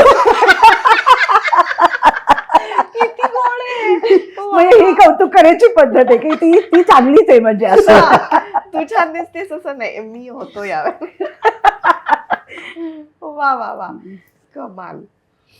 आता एकूण कामांविषयी जेव्हा तुम्ही चर्चा करता, मला ते जाणून घ्यायला आवडेल की तुम्ही एकूण संसार, सहजीवन ह्याविषयी इतका अभ्यास करता, जेव्हा तुम्ही आपापल्या कामांविषयी चर्चा करता, हा काम म्हणून, तेव्हा ती चर्चा कशी घडते, त्याच्यातून तुम्ही काय तुम्हाला छान मिळून जातं जे तुम्ही कामाच्या इथे त्याचा वापर करू शकता, असं काय घडतं? याचं जे काम आहे हा तर ते समोर असं सतत पेशंट्स असतात, म्हणजे थोडं ग्लूमी म्हणतो ना आपण, तसं काम आहे. पण त्याच्यातून ज्या वेळेला अनेक मंडळी सोबत राहतात, तो एक अतिशय आनंदाचा भाग असतो. आणि मला एक गोष्ट इतकी छान वाटते की त्याचा सखोल अभ्यास हे याचं वैशिष्ट्य आहे, कुठलीही गोष्ट घेतली तरी. आणि मग तो पूर्ण सखोल अभ्यास आणि त्याच्यातनं पुस्तकं लिहिणं त्याच्यावरती मदत लोकांना करत असताना. तर बेसनाधीन ते 3 का 4 चार झालेत, पण ते एक आउट ऑफ प्रिंट आहे. 3 पुस्तकं झालीत माझी आता, आणि पुष्कळ प्रती खपलेले आहेत त्याच्या. 8-10 हजार प्रत्येक याच्या खपलेले आहेत. आणि याच्या व्यतिरिक्त मी काम करतोय ते आत्ता सुद्धा असं आहे की संस्थेत आत्तापर्यंत जे कोणी काही केलेलं नाही आहे असे नवीन उपक्रम चालवणं. त्याच्यामुळे मी गेली 4 वर्ष एकही खाडा न करता रिकव्हरिंग ॲडिक्ट्स आणि त्यांच्या बायका यांच्यासाठी सहजीवन सभा घेतो. ऑनलाईन सभा घेतो. 70 ते 80 माणसं असतात आणि असे भारावलेले असतात. त्यांना काही, आता या 24 तारखेला जे आहे ते आहे आपापल्या मतभेदांचं काय करायचं, असे वेगवेगळे विषय असतात. आणि हे जेव्हा आम्ही चर्चा करतो तेव्हा मला असं लक्षात येतं की हे अनुरूपमध्ये वेगळ्या पद्धतीने घेता येऊ शकतं, कारण विषय तोच आहे ना सगळीकडे. इकडले मतभेदाचं स्वरूप वेगळं आहे, इकडलं स्वरूप वेगळं आहे, मुद्दा तोच आहे ना. आणि या विषयावरती अभ्यास करण्याकरता मी साधारणपणे 450 पुस्तकं जमा केलेली आहेत. आणि त्यातली कमीत कमी 250 मी वाचली आहेत पूर्णपणे. खूप वाचन, खूप त्याची पीपीटी बनवणं. वर्कशॉप घेतो आम्ही. त्या आत्ता वर्कशॉप घेतला, हो, तो पालकांसाठी काय करायला पाहिजे. तुमच्या घरात कोणीतरी व्यसनी आहेत तर तुम्ही हँडल कसं करावं. आणि गेल्या वेळेला घेतला होता तो रिलॅप्स प्रिव्हेन्शनचा घेतला. हे भारतातली कुठलीही संस्था करत नाही. आणि त्या संस्थेला मला मुक्ता मॅडम पुंटांबेकरांचे डायरेक्टर सांगतात, तुम्ही करताय ना, करून टाका. 2 संस्थांमध्ये मुक्तांगण पण आणि अनुराधा करकरे म्हणून आहेत, त्या पण म्हणजे आमच्या काउन्सिलर गाईड अशा आहेत. तर त्यांचं पण एक निरामय नावाची संस्था आहे पुण्यामध्ये, व्यसनमुक्ती केंद्र. तिथे पण जातो महेंद्र. तिथे पण पुन्हा मी बदल केलाय की आत्तापर्यंत ग्रुप थेरपी जी असते ती लोक फळा वापरतात, व्हाईट बोर्ड वापरतात, चर्चा करतात. मी आता किती झाली 80 टॉपिक्स झाले माझे. त्या 80 टॉपिक्सची PPT मी तयार केली. ती पूर्ण तयार आहे. कोणालाही हवं असेल तर मी देतो, घेऊन जा म्हणून. काय तुम्हाला विषय शिकायचा असेल तर शिका. त्यामुळे कामाच्या बाबतीत तर बोलणं कायम होतच. म्हणजे किंवा मला इकडे पण हा. आणि एकदा अशी गोष्ट घडली होती की मी अनिल अवचड्यांशी गप्पा मारत होते, तर तेव्हा ते पटकन म्हणले की लिहायला सुरुवात कर. तर मी म्हटलं मला काही लिहिता बिहिता येत नाही. तर ते म्हणले अगं बोलतेस ते लिहून काढायचं. त्यांनी खूप मला असं सोपं करून सांगितलं. आणि मग माझी पण त्यामुळे 3-4 पुस्तकं झाली अनुरूपच्या विषयामध्ये. आणि मग म्हणतो ना आपण की सहवासाने आपण कसे बदलत जातो. तर सखोल अभ्यास ही याचं वैशिष्ट्य आहे. ते आपोआप कदाचित माझ्यात त्याच्यामुळे आलं असेल. मग मी मुली येतात, मुलं येतात अनुरूपमध्ये आणि वेगळ्या पद्धतीने बोलतात, वेगळ्या अपेक्षा व्यक्त करतात. त्याचं मूळ कुठे आहे ते बघितलं पाहिजे.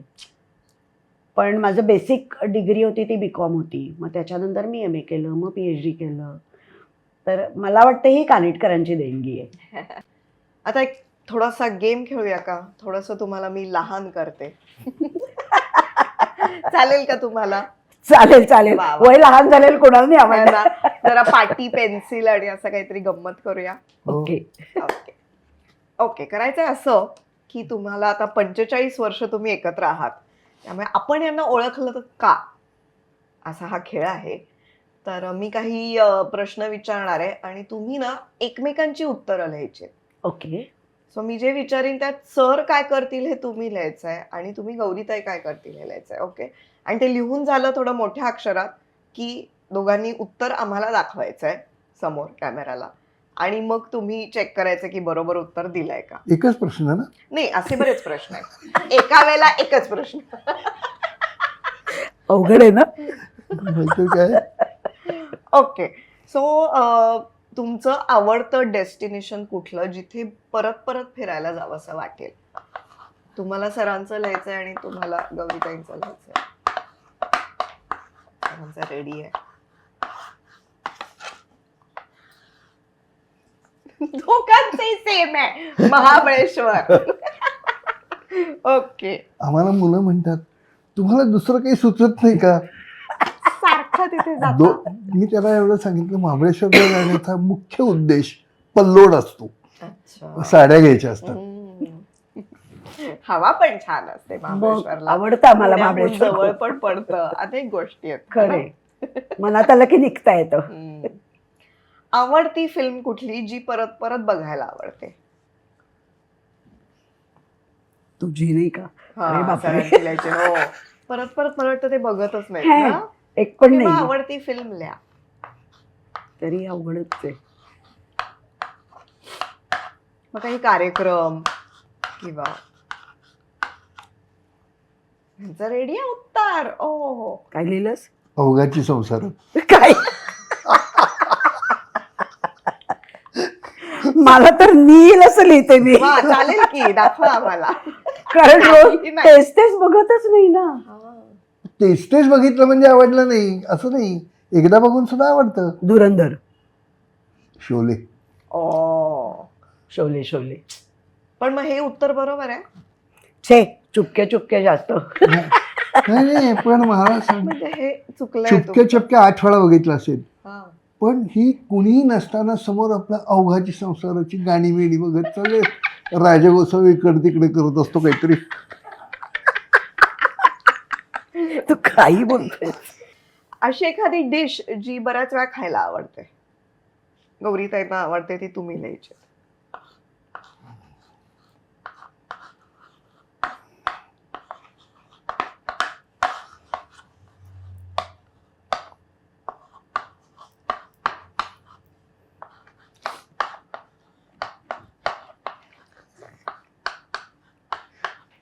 सर नाही म्हणता आता.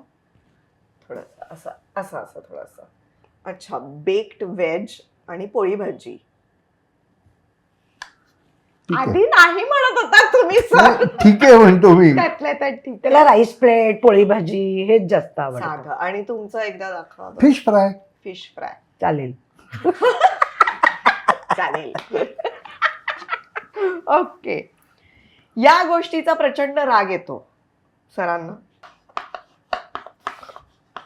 हे घ्या.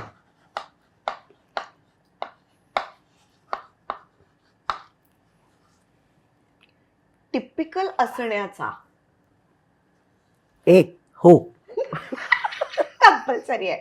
आणि त्यांनी तू काय लिहिलं लिहिलं? खोटं बोलण्याचा. हो, नाही आवडत मला. बरं, ह्याच्यावर काय म्हणणं आहे तुमचं? टिपिकल असण्या. म्हणजे मी खूप टिपिकल असते ना, ट्रॅडिशनल आहे. नाट्यसंगीत मी नाट्यसंगीतच ऐकते. दुसरं मला संगीत आवडत नाही. नाही, त्याला टिपिकल नाही म्हणत, त्याला त्याला काय म्हणतात? स्टिकलर म्हणतात. हा, स्टिकलर. म्हणजे आमच्याकडे जर चायनीज खायचा विचार केला असेल तर जगातली सगळी हॉटेल्स सोडायची आणि फक्त मेरीलँड चायनाला जायचं. म्हणजे जे एक आवडतं तेच. हा, हा, स्टिकलर हा फिश शब्द फ्राय बरोबर. स्टिकलर आहे ते. पण तू जरा वेगळा विचार कर. कारण माझं असं म्हणणं आहे कॉमन, की जोपर्यंत माणूस दुसरं काही बघत नाही तोपर्यंत त्याची डेव्हलपमेंट होत नाही. तो एकुलता एकच गोष्टी घेऊन बघतो. असे काहीतरी अजून बघता असतात. चांगलं पण असू शकतं ना, म्हणजे हो, जे असं आवडतंय आहे. त्याच्यापेक्षा अजून काहीतरी चांगलं पण असू शकेल हा. जगात. आपण पुष्कळ वेळेला हा घेतो तेव्हा ती नसते डिश आणि मग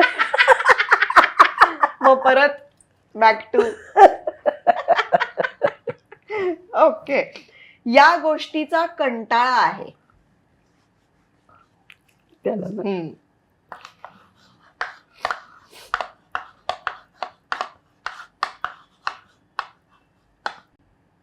कशाचा हिला कंटाळा नाही.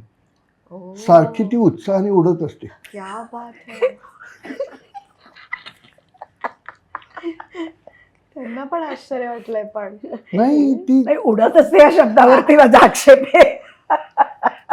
हो, आणि सरांना आली बरोबर. तू म्हणतेस म्हणून आहे. चल नाहीतर आवडतात खरं तर ते. मग मी आवडतो. आता फोटो काढायला होता रूमचा. समोरासमोर ज्या वेळेला माणसं येणार असतात आणि वरनं आदेश आलेला असतो, ती खोली तुझी स्वच्छ असली पाहिजे, तेव्हा ती स्वच्छ असते. सो बाहेरून माणसं आली तरच होणार आहे. हो. म्हणून मी म्हणजे आपण सारखं बोललो कोणाला. हा, म्हणून त्या बोलवतात सारखं. तुम्हाला असं वाटतं की त्यांना आवड आहे, तसं नाहीये. संपले नाही प्रश्न. एकच प्रश्न आहे. अरे बापरे. घरी निवांत असताना काय करायला आवडतं? गौरीताईंना काय करायला आवडतं आणि सरांना काय करायला?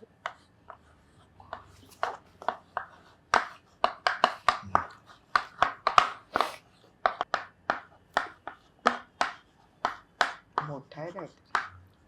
संजीव अभ्यंकर यांचे व्हिडिओ पाहणे. अच्छा, वा वा.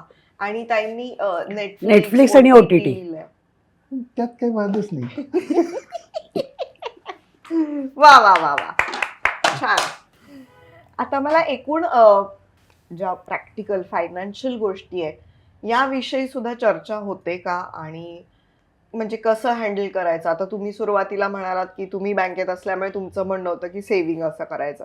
त्याच्यात काय बदल घडला सुरुवातीच्या काळातला आणि नाही, आतापर्यंत? विशेष काही बदल घडला नाही. फार बदल नाहीये अजूनही. ऐकलं जातं त्यांचं. म्हणजे मीच बघते सगळं आणि Okay. आता ते रुळलंय. म्हणजे हा. त्यामुळे मला वेगळं सवयीचं. वाटत नाही काही. हा. आता ते आणि- जमून गेलंय. हम्म. आणि मी फक्त माझे काय ते माहिती आहे ना, 4-5 हजार रुपये असतात ते जाण्या येण्याचे मिळतात ते. मला गॅजेट्स घ्यायची खूप आवड आहे. बर. त्याच्यामुळे एकदम 128 जीबीचा असं असं काय घेत असतो. वा वा. आता मुलांवरनं पण मला सांगा की मुलं लहान होती तेव्हा त्यांना वेळ देणं किंवा संस्कार ह्याविषयी चर्चा करणं किंवा त्याच्यात कोण पुढे होतं कोण मागे होतं? महेंद्र खूप वेगळ्या म्हणजे अजूनही त्याचं जे माइंडसेट आहे ना तो वेगळ्या पद्धतीने विचार करणं असं आहे. तर त्याचा मुलांना वाढवत असताना खूप उपयोग झाला. म्हणजे आम्ही अगदी छोटा होता की जेव्हा त्याला बेरीज वजाबाकी करता येत होती, इतका लहान होता. आणि मग दर महिन्याला खेळणं मागणं, खट्ट करणं. तर एरवीच्या घरात किंवा माझ्या मैत्रिणींमध्ये चर्चा व्हायची तेव्हा असं मुलांना रागवणं असं असायचं. पण महेंद्र एकदा मला म्हणला आपण सगळा घर खर्च त्याला चालवायला देऊ. तर मी म्हणलं की बापरे, म्हणजे मला जशी आता तुझी रिॲक्शन झाली तशीच माझी झाली. पण तो म्हणला जास्तीत जास्त काय होईल, तो सगळ्या पैशाची खेळणी आणेल, त्याच्या पलीकडे म्हणला काही होणार नाही. बर. आणि बरीच वर्ष झाली याला, त्यामुळे तेव्हा 5,000 रुपयात घर भागायचं आमचं. तर त्याला एक तारखेला आम्ही 5,000 रुपये आणि अत्यावश्यक खर्चाची यादी. तो किती वर्षांचा होता? तो माझ्या अंदाजाने 3री-4थीत असावा. ओके, एक 10-12 वर्ष. 10 एवढा पण नाही, त्याच्याही पेक्षा लहान असेल. मग बघ ना, बेरीज वजाबाकी करता येणं इतपत 8 वर्षाचा असावा. ओके. तर आणि अत्यावश्यक खर्चाची यादी असं त्याच्याकडे दिलं. बर. आणि मग तो पैसा हिशोब लिहून ठेवायचा. म्हणजे मी तेव्हा बसनी जायची, मग तो आल्यावर म्हणायचा बसचं तिकीट. याची स्कूटर होती आणि पेट्रोल भरलं की म्हणायचं पेट्रोलचं रिसीट. आणि मग तो ते लिहून ठेवायचा. आणि मग महिन्याच्या शेवटी मला म्हणलं आई तुझं म्हणणं बरोबर आहे, दर महिन्याला आपल्याला खेळणं आणणं शक्य नाहीये. फरक पडतो. काय कमाल तर हा idea जो आहे ही. आउट ऑफ द बॉक्स जाऊन विचार करण्याची वृत्ती आहे ना, आणि खूप मुलांना ना तन्मयला किंवा अमयला मला आठवत नाही, ते क्रिकेटला सोडायला जायचं. दोघांनाही. तर काय असतं, बाईकवरती बसून जर आम्ही घेऊन जायचो, तर नॉर्मल माणूस काय करतो, एकदा ज्याशा रस्त्याने जातो आणि तिथे जाऊन सोडतो, येताना त्याच रस्त्याने येतो. या मुलांना रस्ते कसे कळणार? चालत जायचं तर घराच्या जवळचे कळतील, पण लांबचे कसे कळणार? म्हणून आम्ही जाताना वेगळ्या रस्त्याने, येताना वेगळ्या रोज रस्त्याने, वेगळा रस्ता. रोज लांब पडलं तरी काय फरक पडतो, आपल्याला शिकवायचं आहे हे करायचं. आणि ते मुलांना खूप आवडायचं. त्याच्यानंतर रेल्वे स्टेशनवरती नेलं, ST बसमध्ये नेलं की कसं असतं, तो ड्रायव्हर काय करतो, ते कंडक्टर आणि ते त्यांचं काम कसं असतात, ते तेव्हा buses पेशवाई जात- पार्कमध्ये हत्ती होता पुण्यामध्ये, मग त्याला ऊस घेऊन जायचं द्यायला असं. असं त्यांना एक्सपोज जास्तीत जास्त कसं करता येईल ते बघितलं. ते वाचनाकडे गुंतलेले होते. तन्मय जास्त वाचनामध्ये गुंतलेला होता, पण त्याला जेवढी शक्य आहे तेवढी आम्ही पुस्तकं आणली. कारण एक तर तो पुस्तक छोटा होता तेव्हा दिवाळी अंक त्यांनी विकले. तर हे पण सगळं खूप म्हणजे माझ्या मैत्रिणींच्या घरात घडायचं त्याच्यापेक्षा कितीतरी वेगळं होतं ते. म्हणजे म्हणलं तू पैसे एक वर्षी तो ओळखीच्या लोकांकडे गेला, मग त्याच्या पुढल्या वर्षी सांगितलं की आता दिवाळी अंक घरोघर जाऊन विकायचे तर ओळखीचे लोक नाही पाहिजे, ते कौतुकाने घेतील, कन्व्हिन्स करणं येणार नाही, ते वेगळी लोक असतील तर कन्व्हिन्स करायला. मग त्यांनी पुढल्या वर्षी तसं केलं. किंवा आम्ही जे आम्हाला हिशोब द्यायला दिलं त्याच्यातनं एक त्याला स्वतःला जी सवय लागली ती म्हणजे सगळ्याच्या पावत्या आणणं, त्या जपणं, हिशोब लिहिणं, आपोआप घडलं ते. म्हणजे हे काही आमचं उद्दिष्ट नव्हतं की असं होईल असं वाटलंही नव्हतं. त्यावेळेचं उद्दिष्ट त्यांनी खेळणं मागवलं एवढंच होतं. पण याच्यातनं या गोष्टी घडत गेल्या. किंवा आम्ही दोघं जण फिरायला जायचो आणि त्या दोघांना आम्ही हॉटेल घरी खेळायचे. म्हणजे आम्ही येईपर्यंत ते हॉटेल असायचं, एक डायनिंग टेबलवरती फ्लॉवर पॉटमध्ये फूल ठेवणं, एक मेनू कार्ड तयार केलेलं असायचं. मग आम्ही अंडा हाच एक पदार्थ होता, अंड्याचा पदार्थ, त्याच्यात त्यांनी खूप लिस्ट असायची, बॉइल्ड एग, मग त्याच्यात मिरपूड घातलेला बॉइल्ड एग वगैरे असं. आणि शेफ आम्ही आणि हा वेटर तन्मय प्रिटेंड प्ले असं ते अगदी. आणि म्हणजे असं आम्ही खूप खेळायचो घरामध्ये. किंवा मला आठवते आम्ही माचीस बघायला गेलो होतो, सिनेमा गुलजारचा, आणि मग घरी आल्यावर रात्री गेलो होतो आणि मग आल्यानंतर आम्ही खूप वेळ त्याच्यावर चर्चा केली होती की तो जो एक अतिरेकी असतो तर त्याला का उडवलं. तर एक छोटीशी गोष्ट सांगता आली की वाईट मार्गावरती जाण्यापूर्वी विचार करायला लागतो. त्या मार्गावर गेलं की परतीचे दोर नसतात, परतीची वाट बंद होते. तसे छोट्या छोट्या गोष्टी. बनगरवाडी आला होता तेव्हा, मग तो बघणं, नंतर तेव्हा असं ना खूप चर्चासत्र व्हायची मुलं लहान असताना पुण्यामध्ये. मग अमोल पालेकर वगैरे ते सगळी व्याख्यानं, चर्चासत्र, मग त्यांना घेऊन जायचं त्याच्यासाठी मुलांना. त्याच्यातनं मला असं वाटतं मुलं समृद्ध होत गेली. आणि हे सगळं महेंद्रच्या खूप वेगळ्या पद्धतीने विचार करण्यातनं आलेलं होतं. किंवा मी मागे लागायचे अभ्यासाला टिपिकल, तर तो म्हणायचं जाऊ दे गं, त्यांना कळलं की करतील. आणि तसं घडत गेलं. अजून एका गोष्टीवर एकमत होतं, ते म्हणजे दोघाही मुलांना मराठी मीडियम मध्ये घालायचं. याच्या बाबतीत वाद कधीच नाही झाले. म्हणजे धाकट्याचं तर तुम्हाला सांगतो की एक कपाटभर, एक कपाट म्हणजे इथून एवढं असं मोठं भिंतभर. कपाट, भिंतभर रॅक आहे पुस्तकाचं. आणि ते नुसतं रॅक नाहीये, त्या पुस्तकाला नावं, नंबर सगळं घातलेलं आहे. मी जरी घेऊन गेलो तरी तरी माझी म्हणतो सही बाबा, घेतली जाते. पण हा नीटनेटकेपणा माझ्याकडून आलाय असं असं तू म्हणशील. म्हणणार होते काटेकोरपणा. काटेकोरपणा. हा शब्द जास्त चांगला आहे. ए आणि त्याला नाडकर्णी म्हणायचे काटेकोरपणाचे काटे. काटेकोर माणसाला म्हणले काही जाणवत नाही, पण त्याच्या आसपासच्या माणसांना ओरखडे उठत असतात. किती खरं आहे. एक छोटीशी आठवण सांगते की अनिल अवचट जेव्हा ही वर्कशॉप घ्यायचे त्यावेळेला जे मगाशी मी वाक्य सांगितलं की आपण ज्यांच्याबरोबर राहतो त्यांना आपल्याबरोबर राहताना बरं वाटलं पाहिजे.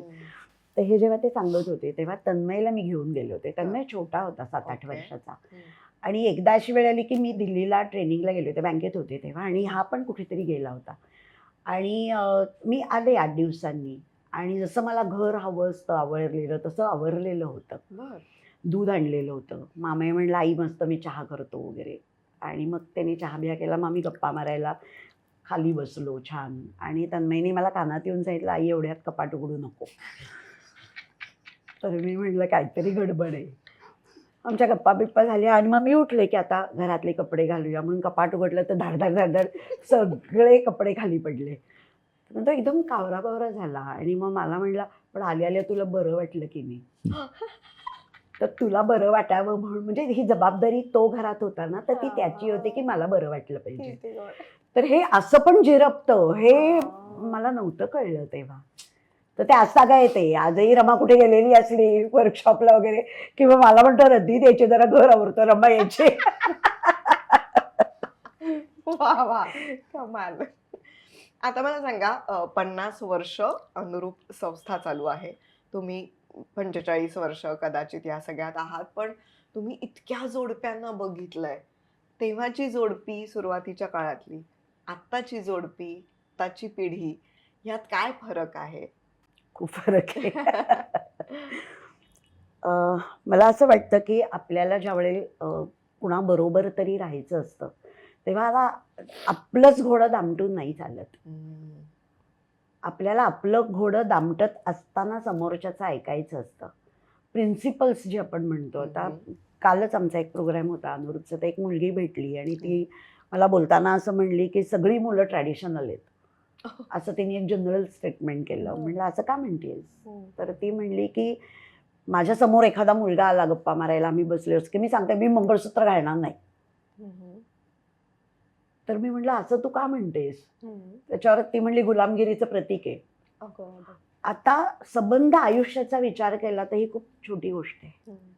हे कुठेतरी आत्ताच्या मुलामुलींना सांगायची गरज आहे की, म्हणजे आमचे नाडकर्णी सर नेहमी म्हणायचे, अनुराधा गडकरी नेहमी म्हणतात की लार्जर देन लाईफ करू नका काही.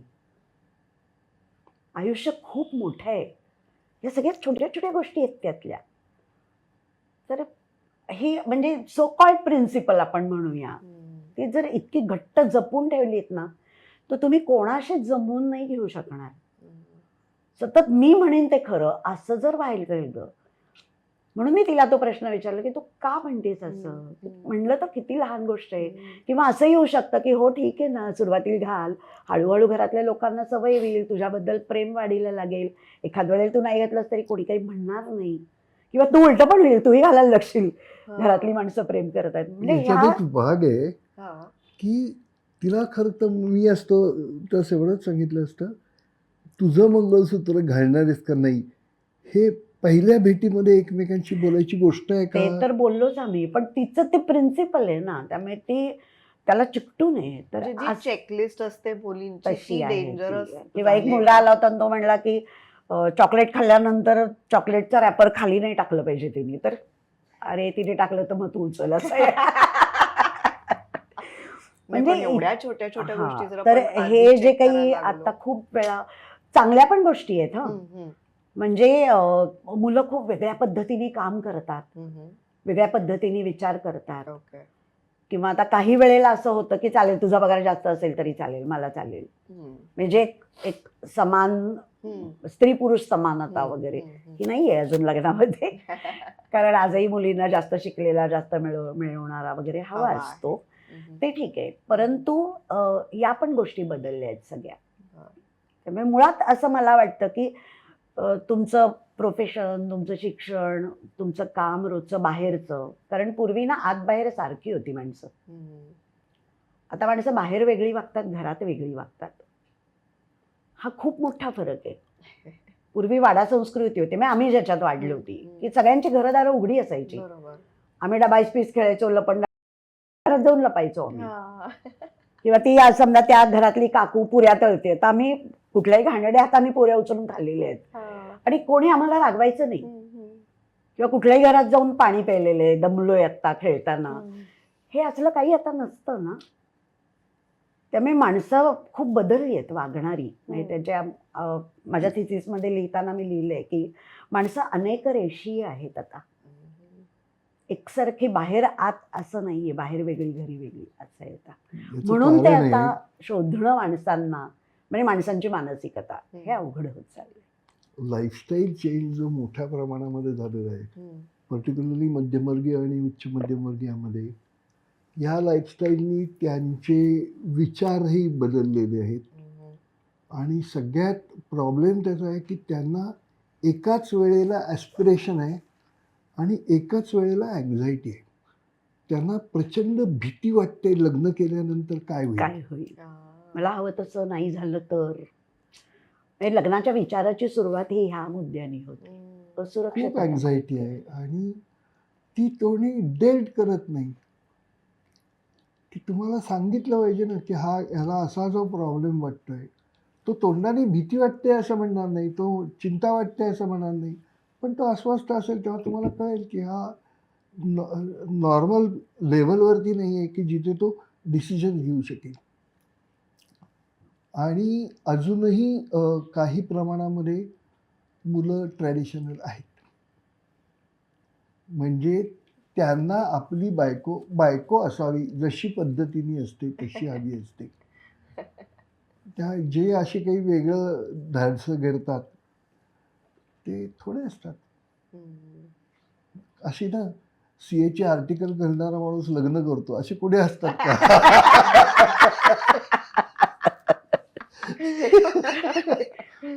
वा वा वा.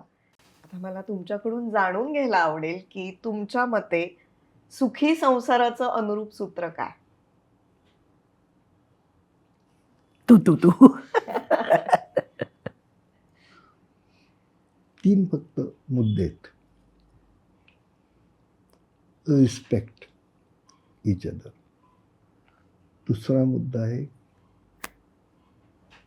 Help partner to do the progress as he wants. म्हणजे असं नको आहे की मला पाहिजे तू असं व्हायला पाहिजेस, असं नाही. त्याला ज्या पद्धतीने ग्रोथ करायचे त्या पद्धतीने ग्रोथला सपोर्ट करणं हे. आणि तिसरं ट्रान्सपरन्सी. एवढ्या 3 गोष्टी असल्या ना कुठलंही लग्न चांगलं चालेल. वा वा. खूप बरोबर आहे. आणि हे जेव्हा आम्ही लेख वगैरे लिहायचो ना, तेव्हा सुद्धा विचार एकमेकांशी बोलायचे. त्यावेळेला असं वाटायचं की प्रेम म्हणजे नक्की काय, असं दाखवता येत नाही ना की प्रेम म्हणजे नक्की काय. तर प्रेम म्हणजे ज्याला हवं तसं त्याच्या त्याच्या पद्धतीने वाढवून देणं म्हणजे प्रेम. आणि मग सपोर्ट करणं त्याला. आणि एक कृती आहे बरं का. प्रेम हे क्रियापद आहे. हां, तुम्ही जे कराल ते समोरच्या माणसाला जाणवेल असं करायचं असतं. की न करणं सुद्धा काही काही वेळेला करणं असतं. पण मॅक्सिमम वेळेला तुम्हाला अशा कृती करायला पाहिजे ज्या कृतीने समोरच्या माणसाला सपोर्ट मिळेल. त्याच्यामध्ये तुमची त्या अमेरिकन सिरीजमध्ये सकाळ दुपार संध्याकाळ सगळे एकमेकांना आय लव्ह यू म्हणत असतात.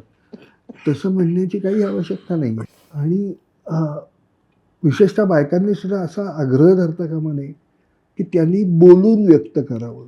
जमतच असं नाही. पण तरी सुद्धा आता अनुरूपचा किंवा दुसरा कुठलाही प्रोग्राम असेल, मला अनेक ठिकाणी बोलायला बोलवतात वगैरे, तर संपताना किंवा संपल्यावरती लगेच महेंद्रचा फोन मला असतो की कसा झाला कार्यक्रम.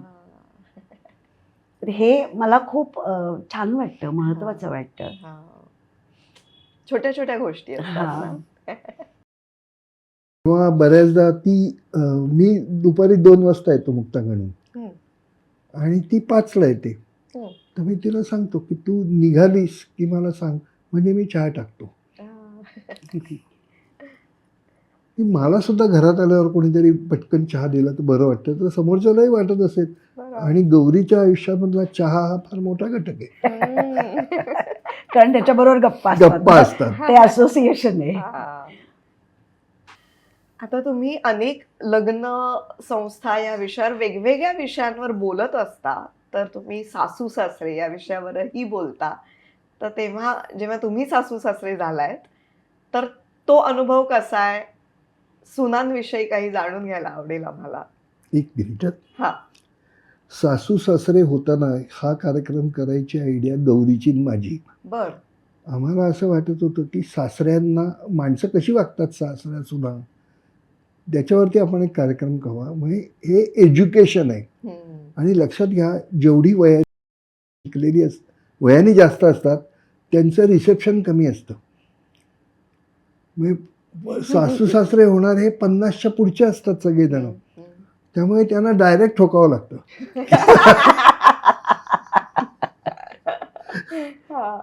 आणि त्यात मी माझ्यापुरतं सांगतो, गौरीचं सांगेन. माझं बरं आहे सगळ्या सुनांची. मी अमेरिकेत गेलो की सून मला स्मूदी आवडते म्हणून रोज स्मूदी माझ्यासाठी करून देते. आणि अक्रोड घालून आणि काय बदाम घालून अशी काय हो, छान स्मूदी. सारिका नाव आहे तिचं. ती अतिशय इंटेलिजंट आहे. त्याच्यानंतर ती एका आता कंपनीची डायरेक्टर आहे. ती नाटकात काम करते, ती गाते, ती तबला वाजवते. खूप स्वतःचा कला आहे मेकअप तिच्या स्वतः अंगात. करावा म्हणून मेकअपचं सुद्धा प्रशिक्षण घेतलेलं आहे. घेतलं तिने. आणि मुलांच्या बाबतीत खूप वेगवेगळे प्रयोग करते की त्यांना ट्विन्स आहेत. बर. हां, एक मुलगा एक मुलगी. अच्छा. ते तिकडे जाऊन जिम्नॅस्टिकला जा, गाण्याचा क्लास लावला होता मुलांसाठी. अशी वेगवेगळ्या गोष्टी सारखे ती मुलांकडनं करून घेत असते. पियानो शिकले. पियानो शिकलेत. आणि वेगळ्या पद्धतीने ते वाढवतात मुलांना. म्हणजे टिपिकल नाहीये. म्हणजे जसं ते महेंद्रच्या बाबतीत सांगितलं ते बरोबर कसं झिरपलंय की दोन्ही मुलं म्हणजे छोटी आहेत, ती आता 8 वर्षाची आहेत, पण अमेरिकेतले सगळे स्टेट्स ते अल्फाबेटिकली पाठ म्हणून दाखवतात. त्यांना तिने सगळी ग्रहमाला शिकवली आहे. पूर्ण. आणि ती फटाफटा सांगतात. त्यांनी मला एकदा विचारलं, मला पण प्रश्न पडला, या ग्रहाचं नाव काय. ते सारिकाचं आहे. सारिका स्टँडअप कॉमेडी खूप सुंदर करते. हो. खूप सुरेख करते. अमेय फ्रेंच शिकलीये ती. आणि माझं अत्यंत मॅच्युअर डिस्कशन होतं. आम्ही कुठल्याही फुटकळ गोष्टींवरती गप्पा मारत नाही. मला अनुरूपमध्ये काम करायला लागल्यानंतर दोन्ही लग्न झाली, दोन्ही मुलांची.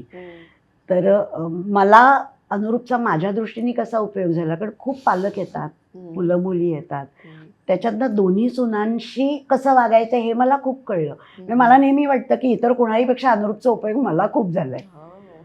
आता खरं तर तन्मयरमा वेगळे राहतात, पण टिपिकल सासूसारखं मी कधीच विचारत नाही. म्हणजे आज काय जेवायला केलेत, कोणी केलं, काही नाही केलं रमानी वगैरे असले प्रश्न उत्तर असे कधीच नसतात. रमा भरतनाट्यम डान्सर आहे आणि डेडिकेटेड आहे खूप. दोघी सुना त्यांच्या ह्याच्यात डेडिकेटेड आहेत. मग त्यातलं शिक्षण घेणं, सतत त्याचा विचार करणं, वेगवेगळी थीम. म्हणजे आम्ही दोघी एका पुस्तकाबद्दल बोलत होतो तर तिचा चेहरा असा जरा मला वेगळा दिसला. म्हटलं काय गो, नाही म्हणले मी विचार करते कोरिओग्राफ कसं करता येईल. तर हे मला खूप महत्त्वाचं वाटतं की जे काही क्षेत्र निवडलंय त्याच्यामध्ये मन लावून करणं आणि एक्सलन्स असायला हवं प्रत्येक कामामध्ये, हे खूप महत्त्वाचं आहे. आणि अनेकांना असं वाटतं की दोन्ही मुलं आणि मी असे एकत्र बिझनेस, तर हे कसं शक्य आहे, हे कुठे दिसत नाही. आई आणि मुलगा काम करतो एकत्र वगैरे. तर दोन्ही मुलांना स्वातंत्र्य आहे त्यांच्या पद्धतीने. तन्मय अनुरूपमध्ये आलाय, आम्ही आलाय, आम्ही टेक्निकल सगळं काम करतो. पण त्यांनी फायदाच झालाय ना, एक वेगळा दृष्टिकोन मिळतो, नवीन पिढीचे विचार कळतात. त्यामुळे त्यांना पण काम करायचं स्वातंत्र्य आहे पूर्णपणे. म्हणजे तिथेही मी अशी टिपिकल नाही आहे, घरातही नाही आणि बाहेर नाही. आणि मला असं वाटतं की मला खूप उद्योग आहेत. तर म्हणजे एनर्जी ही एक परिमाण जर धरलं प्रत्येक किंवा 24 तास झालं तर त्याच्यात अशा कुठल्या तरी छोट्या छोट्या गोष्टी घुसवू नयेत. आपल्यासाठी तो वेळ वापरावा चांगल्या कारणांसाठी. आणि रमा माझी लाडकी सून आहे. म्हणजे ती अमेरिकेत असल्यामुळे मला लाड करता येत नाहीत तिचे. पण रमा आणि मी हे गोड पदार्थांचे पाईक आहोत. हो हो हो. खूप गोड खातात दोघं. आणि दुसरं तिला परफ्युम्स आवडतात. त्याच्यामुळे मला जेव्हा जेव्हा आठवेल तेव्हा तेव्हा मी रमासाठी नवा डिओ किंवा नवा परफ्यूम देतो. अशी आमची दोस्ती. हा किती गड. काही गोड घरी आणलं की ते रमासाठी ठेवलेलं असतं बाजूला. वा वा छान. आता आपण कार्यक्रमाच्या शेवटाकडे आलोय, जिथे आपण एक वोकल लेटर म्हणतो एकमेकांना. बर, तर तुम्ही पूर्वी पत्र लिहिलेली असतील मला वाटतं खूप एकमेकांना. लिहिलेत आणि आहेत माझ्याकडे सगळी अजून. ओ, किती छान. तुला माहिती आहे माझ्याकडे पत्र ठेवलीत नाही. पण आहेत माझ्याकडे सगळी. वा, पण ती वाचली तर मला आता असं वाटेल काय बावळटसारखं मी लिहित होतो. एवढं कुठे लिहित होतास? मी मिस्टर त्रोटक म्हणायची त्याला. थोडक्यात एका पॅरामध्ये संपलेलं असायचं पत्र. आणि मला तेव्हा असं वाटायचं ना की इतकं काय कमी लिहितोय, लिहायला पाहिजे भरभरून. तेव्हाच्या कथा कादंबऱ्यामध्ये असंच असायचं. पत्र मोठ्याली. करेक्ट. तर आता इथे तुम्ही 45 वर्षांनी एकमेकांविषयी काय वाटतंय याबद्दल एक वोकल लेटर म्हणणं अपेक्षित आहे. अगदी प्रिय गौरी पासून तुझाच पर्यंत आता जे सुचेल ते, जे मनात येईल. लेटर म्हणजे पत्र या अर्थाने. पत्र फक्त ते तोंडी आहे असं. गौरी बोल तू. नाही, सुरुवात तुझी. प्रिय, चक्क आता 45 वर्ष पूर्ण होणार आपल्या लग्नाला. मलाच आश्चर्य वाटतं, मी 35 वर्ष, मला तू कसं झेललंस? 45 वर्ष. 45 वर्ष कसं झेललंस? म्हणजे दुसरी कोणी असती तर माझ्या मते ती निघून गेली असती. आणि माझं वाक्य तू का बोलतोयस?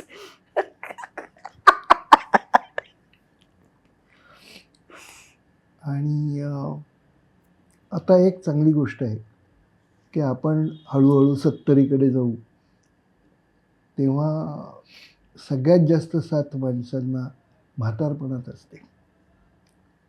कारण कोणी आजारी पडेल, कोणी काय होईल, काही होईल. आजारपणात चिडचिड असते, विस्मरण असतं, सगळ्या गोष्टी असतात. त्याच्यासाठी आपण आता तयार होऊया आणि पुढची 25 वर्ष अशीच चांगली काढूया. तुझा बस. किती छान. थोडक्यात. प्रिय महेंद्र, आज मागे वळून बघताना 45 वर्ष हा टप्पा जो आहे तो खूप मोठा वाटतोय. कशी सरली आणि विचार करताना खरंच गंमत वाटते. पण हा प्रवास सुंदर होता आणि असाच आपला पुढचा प्रवास सुंदर असणार आहे याबद्दल मला नक्की खात्री आहे. आणि परत जर देवानी मला विचारलं तर मी तुझीच निवड करीन, तुझी गौरी. अरे बापरे.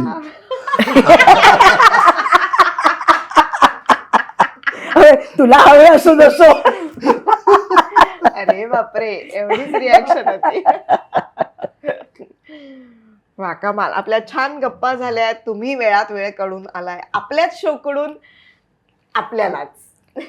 आई शपथ, हे बघ. सुंदर आहे, भारी.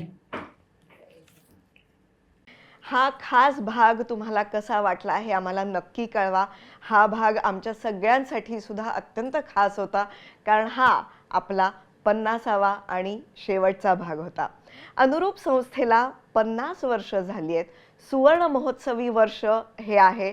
त्या निमित्ताने अनुरूप संस्थेने आपल्यासाठी हे 50 भाग आणले होते.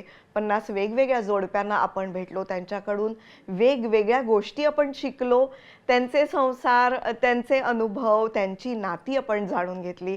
आणि हा एकूणातच पॉडकास्ट माझ्यासाठी खूप खास होता आणि मला माहिती आहे तुमच्यासाठी सुद्धा, कारण हा असा पॉडकास्ट आजपर्यंत कुठेही बघितलेला नाही आहे. हे आम्हाला प्रेक्षकांकडूनच कळलं आहे आणि त्यामुळे तुम्ही आम्हाला खूप प्रेम दिलं आहे. त्याबद्दल सगळ्यांचे मनापासून आभार. आणि वेगवेगळ्या माध्यमातून आपण भेटत राहूच.